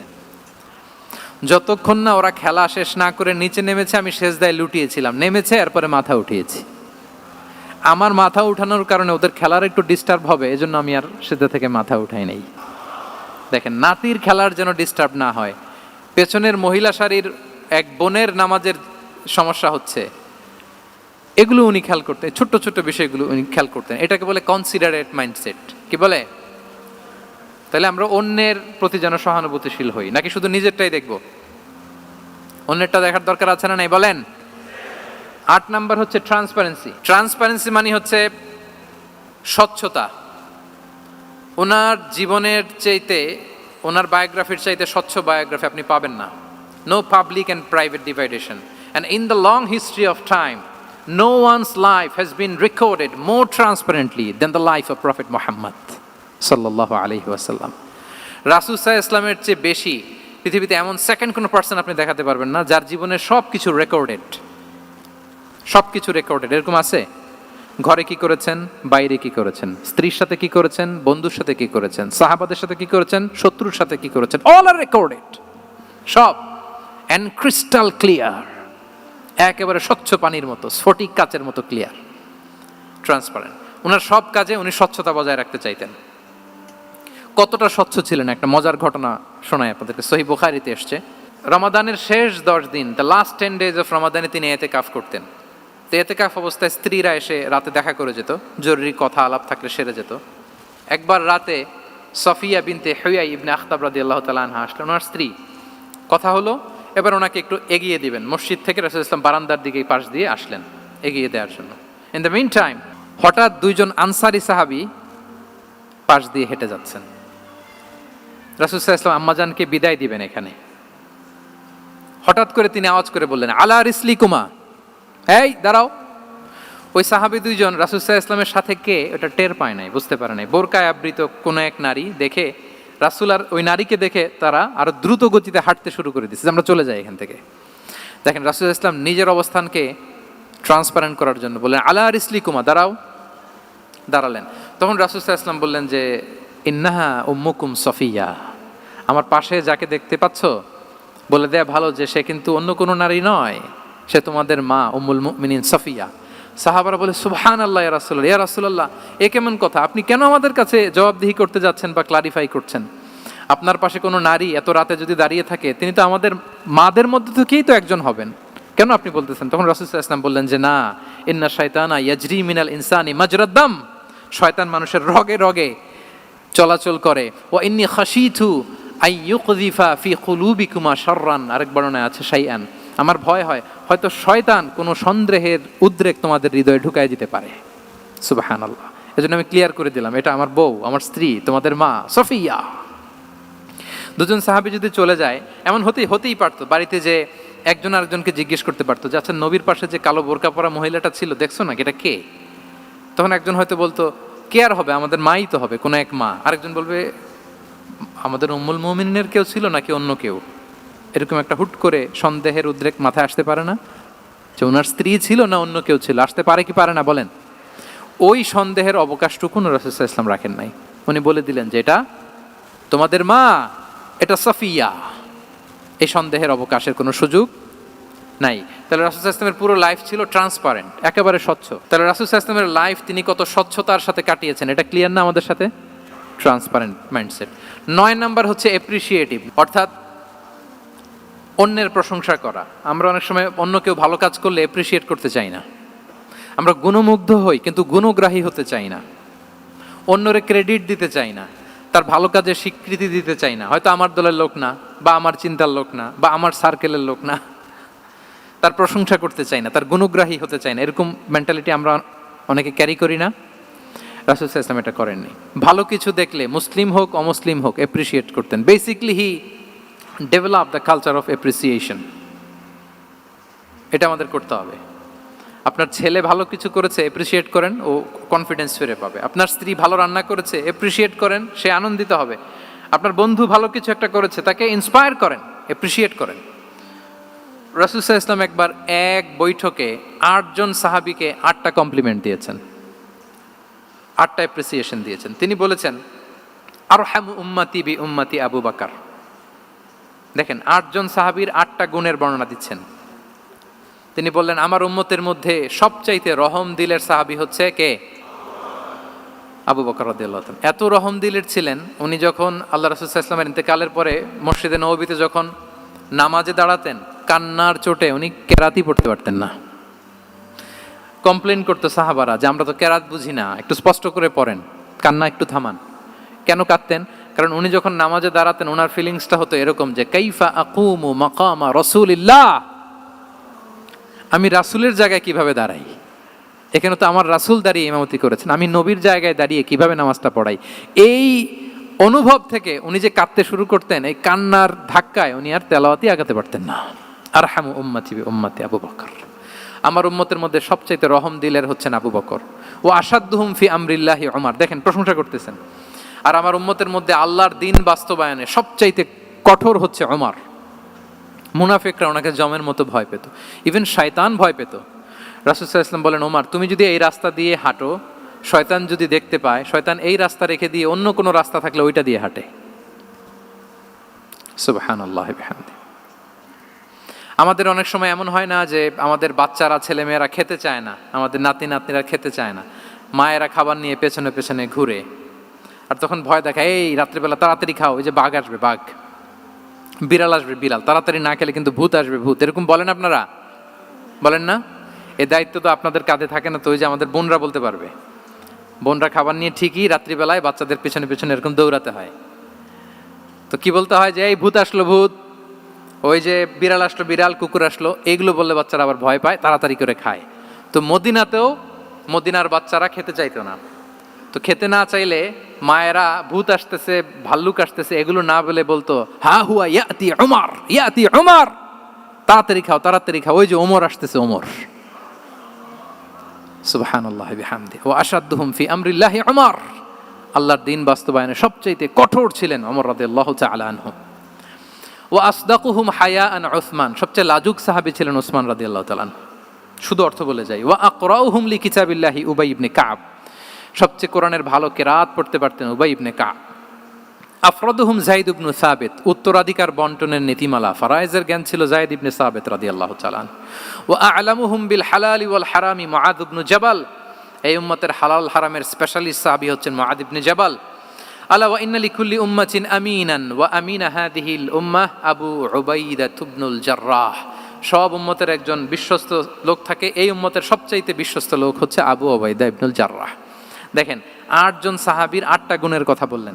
আচ্ছা, রাসূল সাল্লাল্লাহু আলাইহি ওয়াসাল্লাম যখন সাহাবীদের প্রশংসা করেছেন, ওই সাহাবীদের কেমন লেগেছে বলেন তো? ফিলিংসটা ভালো লেগেছে না? হৃদয়ে জুড়িয়েছে, ইন্সপায়ার্ড হয়েছেন, মোটিভেটেড হয়েছেন। সাহাবীদের মধ্যে সবচাইতে সুরেলা গলার কণ্ঠের অধিকারী ছিলেন আবু মুসা আল আশআরী রাদিয়াল্লাহু তাআলা আনহু। তো রাসূল সাল্লাল্লাহু আলাইহি ওয়াসাল্লাম একবার রাত্রিবেলা তার বাসার পাশ দিয়ে যাচ্ছিলেন, দীর্ঘ সময় ওনার কণ্ঠের তেলাওয়াত শুনলেন। পরের দিন সকালে বললেন যে আবু মুসা, তুমি তো চমৎকার গলায় তেলাওয়াত করো। আবু মুসা বলে, ইয়া রাসূলুল্লাহ, আমি তো কোনোদিন আপনার সামনে দাঁড়িয়ে তেলাওয়াত করি না, আপনি কি করে জানলেন? রাসূল সাল্লাল্লাহু আলাইহি ওয়াসাল্লাম বললেন, গত রাতে তুমি যখন তেলাওয়াত করছিলে আমি তোমার ঘরের পাশ দিয়ে যাচ্ছিলাম, আমি মনোযোগ দিয়ে শুনেছি। আবু মুসা বলে, ইয়া রাসূলুল্লাহ, আপনি আমার তেলাওয়াত শুনতেছেন, ওইটা জানলে তো আমি ফজর পর্যন্ত তেলাওয়াত চালিয়ে যেতাম, হাত্তাল ফাজার, আমি তেলাওয়াত চালিয়ে যেতাম ইয়া রাসূলুল্লাহ। আল্লাহ রাসূল সাল্লাল্লাহু আলাইহি ওয়াসাল্লাম তখন বললেন, লাকাদ উতিতা মিজমারান মিন মাজামিরি আলি দাউদ, হে আবু মুসা, দাউদ আলাইহিস সালামের গলায় আল্লাহ তাআলা যেমনি সুরের ঝংকার দিয়েছেন, এই উম্মতের মধ্যে তোমার গলায় আল্লাহ সেই সুরের লহরী ঢেলে দিয়েছে। বলেন এই অ্যাপ্রিসিয়েশন যখন রাসূলের মুখ থেকে পাইলো কেমন লাগবে ওনার? এখানে ধরেন আপনি কেউ হাফেজে কোরআন শেখ সুদাইস যদি বলে যে মাশাআল্লাহ মাশাআল্লাহ আনতা কারিউল কুররা, আপনাকে যদি এটা বলে কেমন লাগবে আপনার? হ্যাঁ, সারা দুনিয়া তো এটা বলে বেড়াবেন যে শেখ সুদাইস আমার রেসিটেশনের প্রশংসা করেছে, খাবার ইমাম আমার প্রশংসা অ্যাপ্রিসিয়েট করেছে। আর স্বয়ং রাসূলুল্লাহ সাল্লাল্লাহু আলাইহি ওয়াসাল্লাম যখন বলে তোমার গলায় আল্লাহ সুরের ঝংকার ঢেলে দিয়েছে, তখন ওনার কেমন লেগেছে? এজন্য আপনার ছেলে মেয়ে স্ত্রী বন্ধু আপনার সার্কেলের কেউ কোনো ভালো কাজ করলে কৃপণতা করবেন না, অ্যাপ্রিসিয়েট করুন। রাসূল সাল্লাল্লাহু আলাইহি ওয়াসাল্লাম অ্যাপ্রিসিয়েশন আমাদেরকে শিখিয়েছেন। ইভেন মুখাইরেক নামে এক ইহুদি ছিল, মদিনার সব ইহুদিরা বিট্রে করেছে, কিন্তু এই মুখাইরেক নামে এক ইহুদি উহুদের যুদ্ধে মুসলিমদের পক্ষে লড়াই করে নিহত হয়েছে। সে তার কথা রেখেছে। মুসলিম সাহাবীদের শহীদদের লাশের সাথে যখন এই ইহুদি তার লাশও আনা হলো, রাসূল সাল্লাল্লাহু আলাইহি ওয়াসাল্লাম তার দিকে তাকায় বললেন, মুখাইরিক খায়রু ইয়াহুদ, Mukhayriq is the best among Jewish. তিনি বললেন মুখাইরিক, এই পৃথিবীতে যত ইহুদি আছে এখানকার ইহুদিদের মধ্যে মুখাইরিক হচ্ছে সবচেয়ে শ্রেষ্ঠ ইহুদি। দেখেন মুখাইরিক কোন ধর্মের ছিলেন? মুসলিম নাকি কোন ধর্মের? ইহুদি হওয়ার পরেও তাকে অ্যাপ্রিসিয়েশন করতে রাসূল সাল্লাল্লাহু আলাইহি ওয়াসাল্লাম ভুলেন নাই।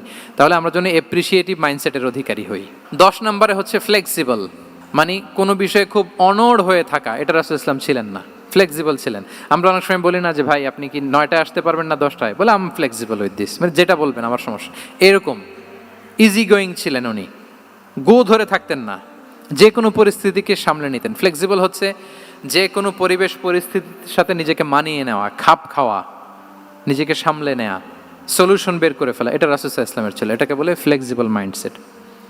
নাজরানের 60 জন খ্রিস্টান পাদ্রী এসেছিল মদিনায় দেখা করতে। এখন এত মানুষকে সম্মানিত মেহমানকে উনি কোথায় বসতে দিবেন? পরামর্শ করলেন কোথায় বসতে দেওয়া যায়। এক সাহাবী বলে আমার কাছে কিছু খেজুর পাতা আছে, ওটা বিছায়া একটা জায়গা করে ওখানে বসি। রাসূল সাল্লাল্লাহু আলাইহি ওয়াসাল্লাম বললেন না, দামি মেহমান, এটা হয়। আরেকজন বলে বিকেল বেলায় তো সূর্য পড়ে যাবে, পাহাড়ের ছায়ায় উহুদ পাহাড়ের ওই পাশে যেয়ে বসি। রাসূল সাল্লাল্লাহু আলাইহি ওয়াসাল্লাম বললেন না, এটাও তো হয় না। বলতে বলতে ওই 60 জন পাদ্রী চলেই আসছেন এই মানে বিদেশি মেহমান, ফরেন ডেলিগেশন, কি করবেন? রাসূল ইসলাম 60 জনকে মসজিদে নববীর ভেতরে নিয়ে বসালেন, মসজিদে নববীর ভেতরে বসালেন। এবং সিরাতে ইবনে ইসহাকে এসেছে যে তখন ওদের আবার এবাদতের সময় হয়েছে, রাসূল ইসলাম তাদেরকে এবাদতেরও সুযোগ দিয়েছেন। তাদের কেবলা পূর্ব দিকে, তারা পূর্ব দিকে হয়ে 60 জন ওখানে এবাদত করেছে, তাদের ধর্ম রীতি অনুযায়ী সালাত আদায় করেছে। দেখেন কতটা ফ্লেক্সিবল, কতটা ফ্লেক্সিবল ছিলেন রাসূল সাল্লাল্লাহু আলাইহি ওয়াসাল্লাম। ফজরের সালাতের পরে ঘরে ঢুকেই আম্মাজান আয়েশাকে জিজ্ঞেস করতেন, কোনো খাবার আছে? আম্মাজান আয়েশা যদি বলতেন আছে, তিনি সেটা খেতেন। কোনোদিন যদি বলতেন না ইয়া রাসূলুল্লাহ, ঘরে তো খাবার নাই, তখন রাসূল সাল্লাল্লাহু আলাইহি ওয়াসাল্লাম বলতেন ফা ইন্নী সাইম, অসুবিধা নাই, খাবার যেহেতু নাই আমি রোজা রেখে দিলাম। কত ইজি গোয়িং। আচ্ছা আমরা হলে কি করতাম বলেন তো? ফজরের পরে ঘরে গেছেন আপনি, বড় সাহেব না, এবার যাওয়ার পরে জিজ্ঞেস করছেন কে আছে খাবার দাও, যদি বলে ঘরে কিছু নাই, কি বলবেন দেখি? কয়েকটা উত্তর আসুক। হ্যাঁ, খবর আছে? এই তো। তো যদি আমরা আলহামদুলিল্লাহ বলি, that is called easy going and flexible mindset. এটাই হওয়া উচিত, এটাই হওয়া উচিত। খাবার থাকলে খেতেন, না থাকলে বলতেন okay I am fasting, it's not a big deal, ফা ইন্নী সাইম, যেহেতু নাই কি আর করবো, আমি রোজা রেখে দিলাম। এরকম ইজি গোয়িং ছিলেন। দেখেন his life was so simple but so special. হ্যাঁ, মুহাম্মদ সাল্লাল্লাহু আলাইহি ওয়াসাল্লাম তাহলে ফ্লেক্সিবল ছিলেন। 11 নাম্বার হচ্ছে অপটিমিস্টিক মাইন্ডসেটের অধিকারী ছিলেন। অপটিমিস্টিক, প্যাসিমিস্টিক ছিলেন না, মানে ইতিবাচক চিন্তা করতেন সবসময়। সবসময় কি চিন্তা করতেন? আপনি আজকের এই হলরুমের কিছু ভুল ধরতে পারবেন না? যদি বলে যে কয়েকটা ভুল ধরেন, বলবেন যে এই সমস্যা, সাউন্ডের সমস্যা, ওইদিকে এটা নাই, ওইদিকে এটা নাই, এটা হচ্ছে ভুল। আপনি প্যাসিমিস্টিকটা ধরলেন। এবার যদি বলা হয় আজকের এই প্রোগ্রামের কয়েকটা পজিটিভ দিক বলেন, তখন আপনি কিন্তু কয়েকটা পয়েন্ট বের করতে পারবেন যে এটা ছিল একটা ইতিবাচক দিক, এই প্রোগ্রামের এটা ছিল একটা পজিটিভ দিক। তো রাসূল সাল্লাল্লাহু আলাইহি ওয়াসাল্লাম ওই পজিটিভ দিকগুলোতে ফোকাস করতেন। হ্যাঁ, come back positive, not go back negative. রাসূল সাল্লাল্লাহু আলাইহি ওয়াসাল্লামের কাছে এসে যদি কেউ বলতে ইয়া রাসূলুল্লাহ আমি খুব অসুস্থ, রাসূল সাল্লাল্লাহু আলাইহি ওয়াসাল্লাম বলতেন লা বাসা আলাইকা তুহুরুন ইনশাআল্লাহ। ইয়া রাসূলুল্লাহ আমি অসুস্থ, রাসূল সাল্লাল্লাহু আলাইহি ওয়াসাল্লাম বলতেন আরে don't worry, it will cleanse up you from your sins if Allah wish, ইনশাআল্লাহ এতে তোমার যে গুনাহ টুনা আছে, পাপ আছে, এই পাপগুলোকে আল্লাহ তাআলা এই অসুস্থতা দিয়ে মোচন করে দিচ্ছেন। পড়েন সুবহানাল্লাহ। তাইলে আপনি অসুস্থতার মধ্যে একটু হালকা হলেন না, যে জ্বরে ভুগতেছি কিন্তু এই জ্বরে নাকি আমার গুনাহ মাফ হয়ে যায়। পেটের ব্যথায় আক্রান্ত, মাথা ব্যথায় আক্রান্ত, কিন্তু এটাতে নাকি আল্লাহ আমার পাপ মোচন করে দেয়, তাহলে একটু ভালো লাগবে না? তাহলে দেখেন একটা কঠিন পরিবেশকে রাসূল সাল্লাল্লাহু আলাইহি ওয়াসাল্লাম করতেন। করতেন অসুস্থ শুনলেই লা বাস তুহুরুন ইনশাআল্লাহ, আর কিছু হবে না, আল্লাহ তোমার গুনাহ মাফ করে দিচ্ছে। অসুস্থ ব্যক্তি দেখলেই মাথায় হাত দিয়ে দোয়া করতেন আল্লাহুম্মা রাব্বান নাস আযহিবিল বাস ইশফি আনতা শাফি লা শিফাআ ইল্লা শিফাউক শিফাআন লা ইউগাদিরু সাকামা। উজ্জীবিত হয়ে যেত অসুস্থ ব্যক্তি। আমরা কি করি? আমরা কি করি? কাউকে অসুস্থ দেখলে, রোগাক্রান্ত দেখলে, ওই রোগে সবচাইতে কষ্ট পেয়ে যে মারা গেছে তার ঘটনা বলা শুরু করি, যে হায় রে ভাই আপনার ক্যান্সার, আমার এক খালা ছিল ক্যান্সারের 4th স্টেজে চলে গেছিল, 14টা কেমো দেয়া লাগছে, এই যে ফিরিস্তি একেবারে ওনার দাফন কাফন পর্যন্ত। এখন বলেন ওই লোক যাও সুস্থ ছিল, এখন আর সুস্থ থাকবে? কথা বলেন, থাকবে? একটা দিব্যি সুস্থ মানুষকে যদি আপনি বলেন ভাই আপনাকে দেখতে কেমন যেন একটু রোগা রোগা লাগতেছে, অসুস্থ নাকি? এরপরে প্ল্যান করে ধরেন আপনি বললেন, উনি আবার ওদিকে যাওয়ার পরে আরেকজনকে প্ল্যান করে বলতে বললেন, ও বললো ভাই ব্যাপার কি, চেহারাটা কেমন শুকনা শুকনা। এরকম 5 জন বলার পরে ওই বিকেলে কাঁথা গায়ে দিয়ে শুয়ে ফেলবে বিছানায়। তো আপনি অসুস্থ এমনি বানাই ফেলছেন। কিন্তু রাসূলুল্লাহ সাল্লাল্লাহু আলাইহি ওয়া আলিহি ওয়াসাল্লাম উনি বলতেন লাবাস লাবাস আলাইক তুহুরুন ইনশাআল্লাহ, আরে সুস্থ হয়ে যাবা। এজন্য দেখতে গেলে আপনি উৎসাহিত করবেন, বলবেন আরে ভাই আপনারা তো খুব সুস্থ লাগতেছে। কে বলছে আপনি অসুস্থ? অসুস্থতার কোনো ছোঁয়াই তো আপনার মধ্যে নাই।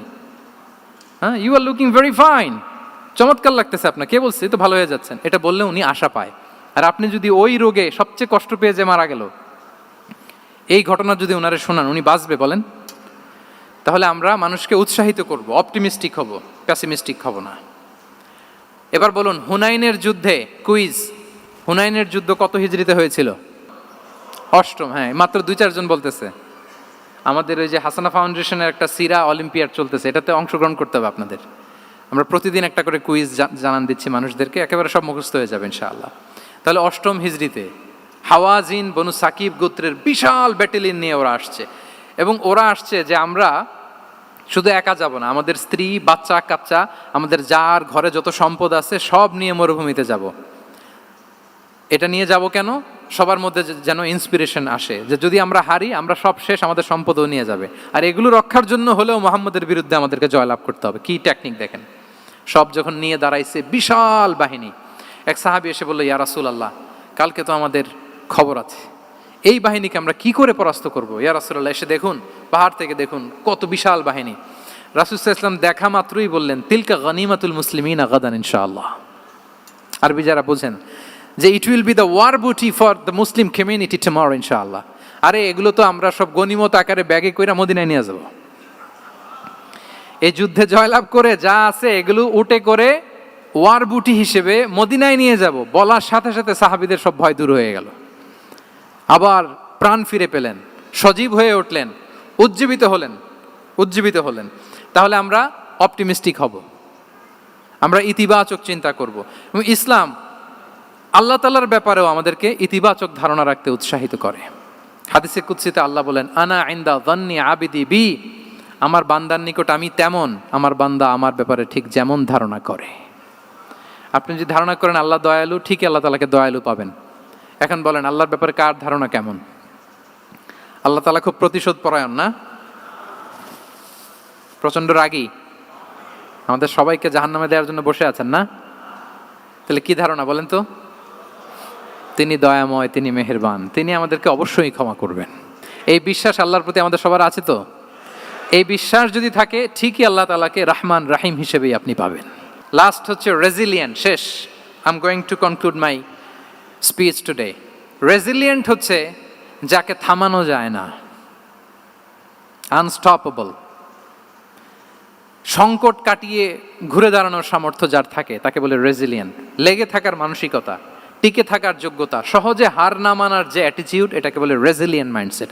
রাসূল সাল্লাল্লাহু আলাইহি ওয়াসাল্লামকে আল্লাহ তাআলা এই মাইন্ডসেট দিয়েছিলেন। ওনাকে হারাইতে পারছে কেউ? জীবনের সাথে এটা সেট করে নেন যে আমি কখনো হারি না, আমি হয় জিতি নয় শিখি। আমি কখনো হয় জিতি নয় শিখি। এই মাইন্ডসেট যদি গ্রো করেন, আপনার হারাইতে পারবে কেউ? পারবে না। রাসূল সাল্লাল্লাহু আলাইহি ওয়াসাল্লাম, he was unstoppable, having unbelievable সাবর। ধৈর্যের পাহাড় নিয়ে, আনস্টপেবল অ্যাটিটিউড নিয়ে তিনি শুধু সামনে গিয়েছেন, পেছনে যান নাই কখনো। সীমাহীন কষ্ট আর সংগ্রামের মধ্য দিয়ে গিয়েছেন, থামাতে পারে নাই ওনাকে কেউ পারে নাই। ইয়াতিম হিসেবে জন্মগ্রহণ করলেন, পৃথিবীর আলো দেখবার আগে বাবাকে হারালেন, ছোট বয়সে মাকে হারালেন, পরে দাদাকে হারালেন, এরপর চাচাকে হারালেন। শিয়াবে আবি তালেবে জেল খেটেছেন 3 বছর। Physical torture, mental torture, life threat, হত্যা করার ষড়যন্ত্র হয়েছে। আল্লাহ তাআলা বলেছেন আজ রাতে হিজরত করো। ব্ল্যাক ম্যাজিক করা হয়েছে। লাবিদ ইবনুল আ'সাম, এক ইহুদিদের মিত্র, ওনাকে ব্ল্যাক ম্যাজিক করেছে। মারার জন্য খাদ্যে বিষ মিশিয়ে দেয়া হয়েছিল। বাজুর মাংস, খাসির বাজুর মাংস পছন্দ করতেন। খাইবারের এক ইহুদি নারী এই ছাগলের এই মাংসের মধ্যে বিষ দিয়েছিলেন। ইহুদিদের পক্ষ থেকে betray, treachery, conspiracy and what not, কি বাকি ছিল বলেন? ষড়যন্ত্রের এমন কোনো ধরন ছিল না যেটা তারা বাকি রেখেছে। কিন্তু রাসূল সাল্লাল্লাহু আলাইহি ওয়াসাল্লামকে কি থামানো গিয়েছিল? বলেন, থামানো গিয়েছিল? গোটা বিশ্বব্যাপী উনি ছড়িয়ে দিয়েছিলেন লা ইলাহা মুহাম্মাদুর, so nothing can stop him. আমাদের যে লক্ষ্য, ওই লক্ষ্য পানে আমরা পৌঁছবই, আমাদেরকে কোনো কিছু থামাতে পারবে না ইনশাআল্লাহ। বলেন, আমরা আমাদের লক্ষ্য পানে, মানজালে মাকসাদে দৌড়ে দৌড়ে যাব। আমাদেরকে থামিয়ে দেয়া হলে আমরা হাঁটতে থাকবো, সেখানে আমাদেরকে আঘাত করা হলে আমরা হামাগুড়ি দিয়ে সামনের দিকে যেতে থাকবো, সেখানেও থামিয়ে দেওয়ার চেষ্টা করা হলে আমরা আমাদের মঞ্জিলে মাকসুদের দিকে অপলক নেত্রে চেয়ে থাকবো। আমাদেরকে কেউ থামাতে পারবে? রেজিলিয়েন্ট, অনর, অটল, আনস্টপেবল, এই মাইন্ডসেটের অধিকারী ছিলেন। ফলেই তিনি লা ইলাহার বাণীকে গোটা বিশ্বে ছড়িয়ে দিতে পেরেছেন। তাহলে আমরা রেজিলিয়েন্ট হতে চাই কি চাই না বলেন? সম্মানিত সুধী, মোট কয়টা মাইন্ডসেট জানলাম? 12টা। এগুলোকে আমরা নিজেদের মধ্যে ধারণ করতে পারবো ইনশাআল্লাহ। কারণ রাসূল সাল্লাল্লাহু আলাইহি ওয়াসাল্লাম আমাদের জন্য যা নিয়ে এসেছেন ওইটাই আমাদের আঁকড়ে ধরতে হবে।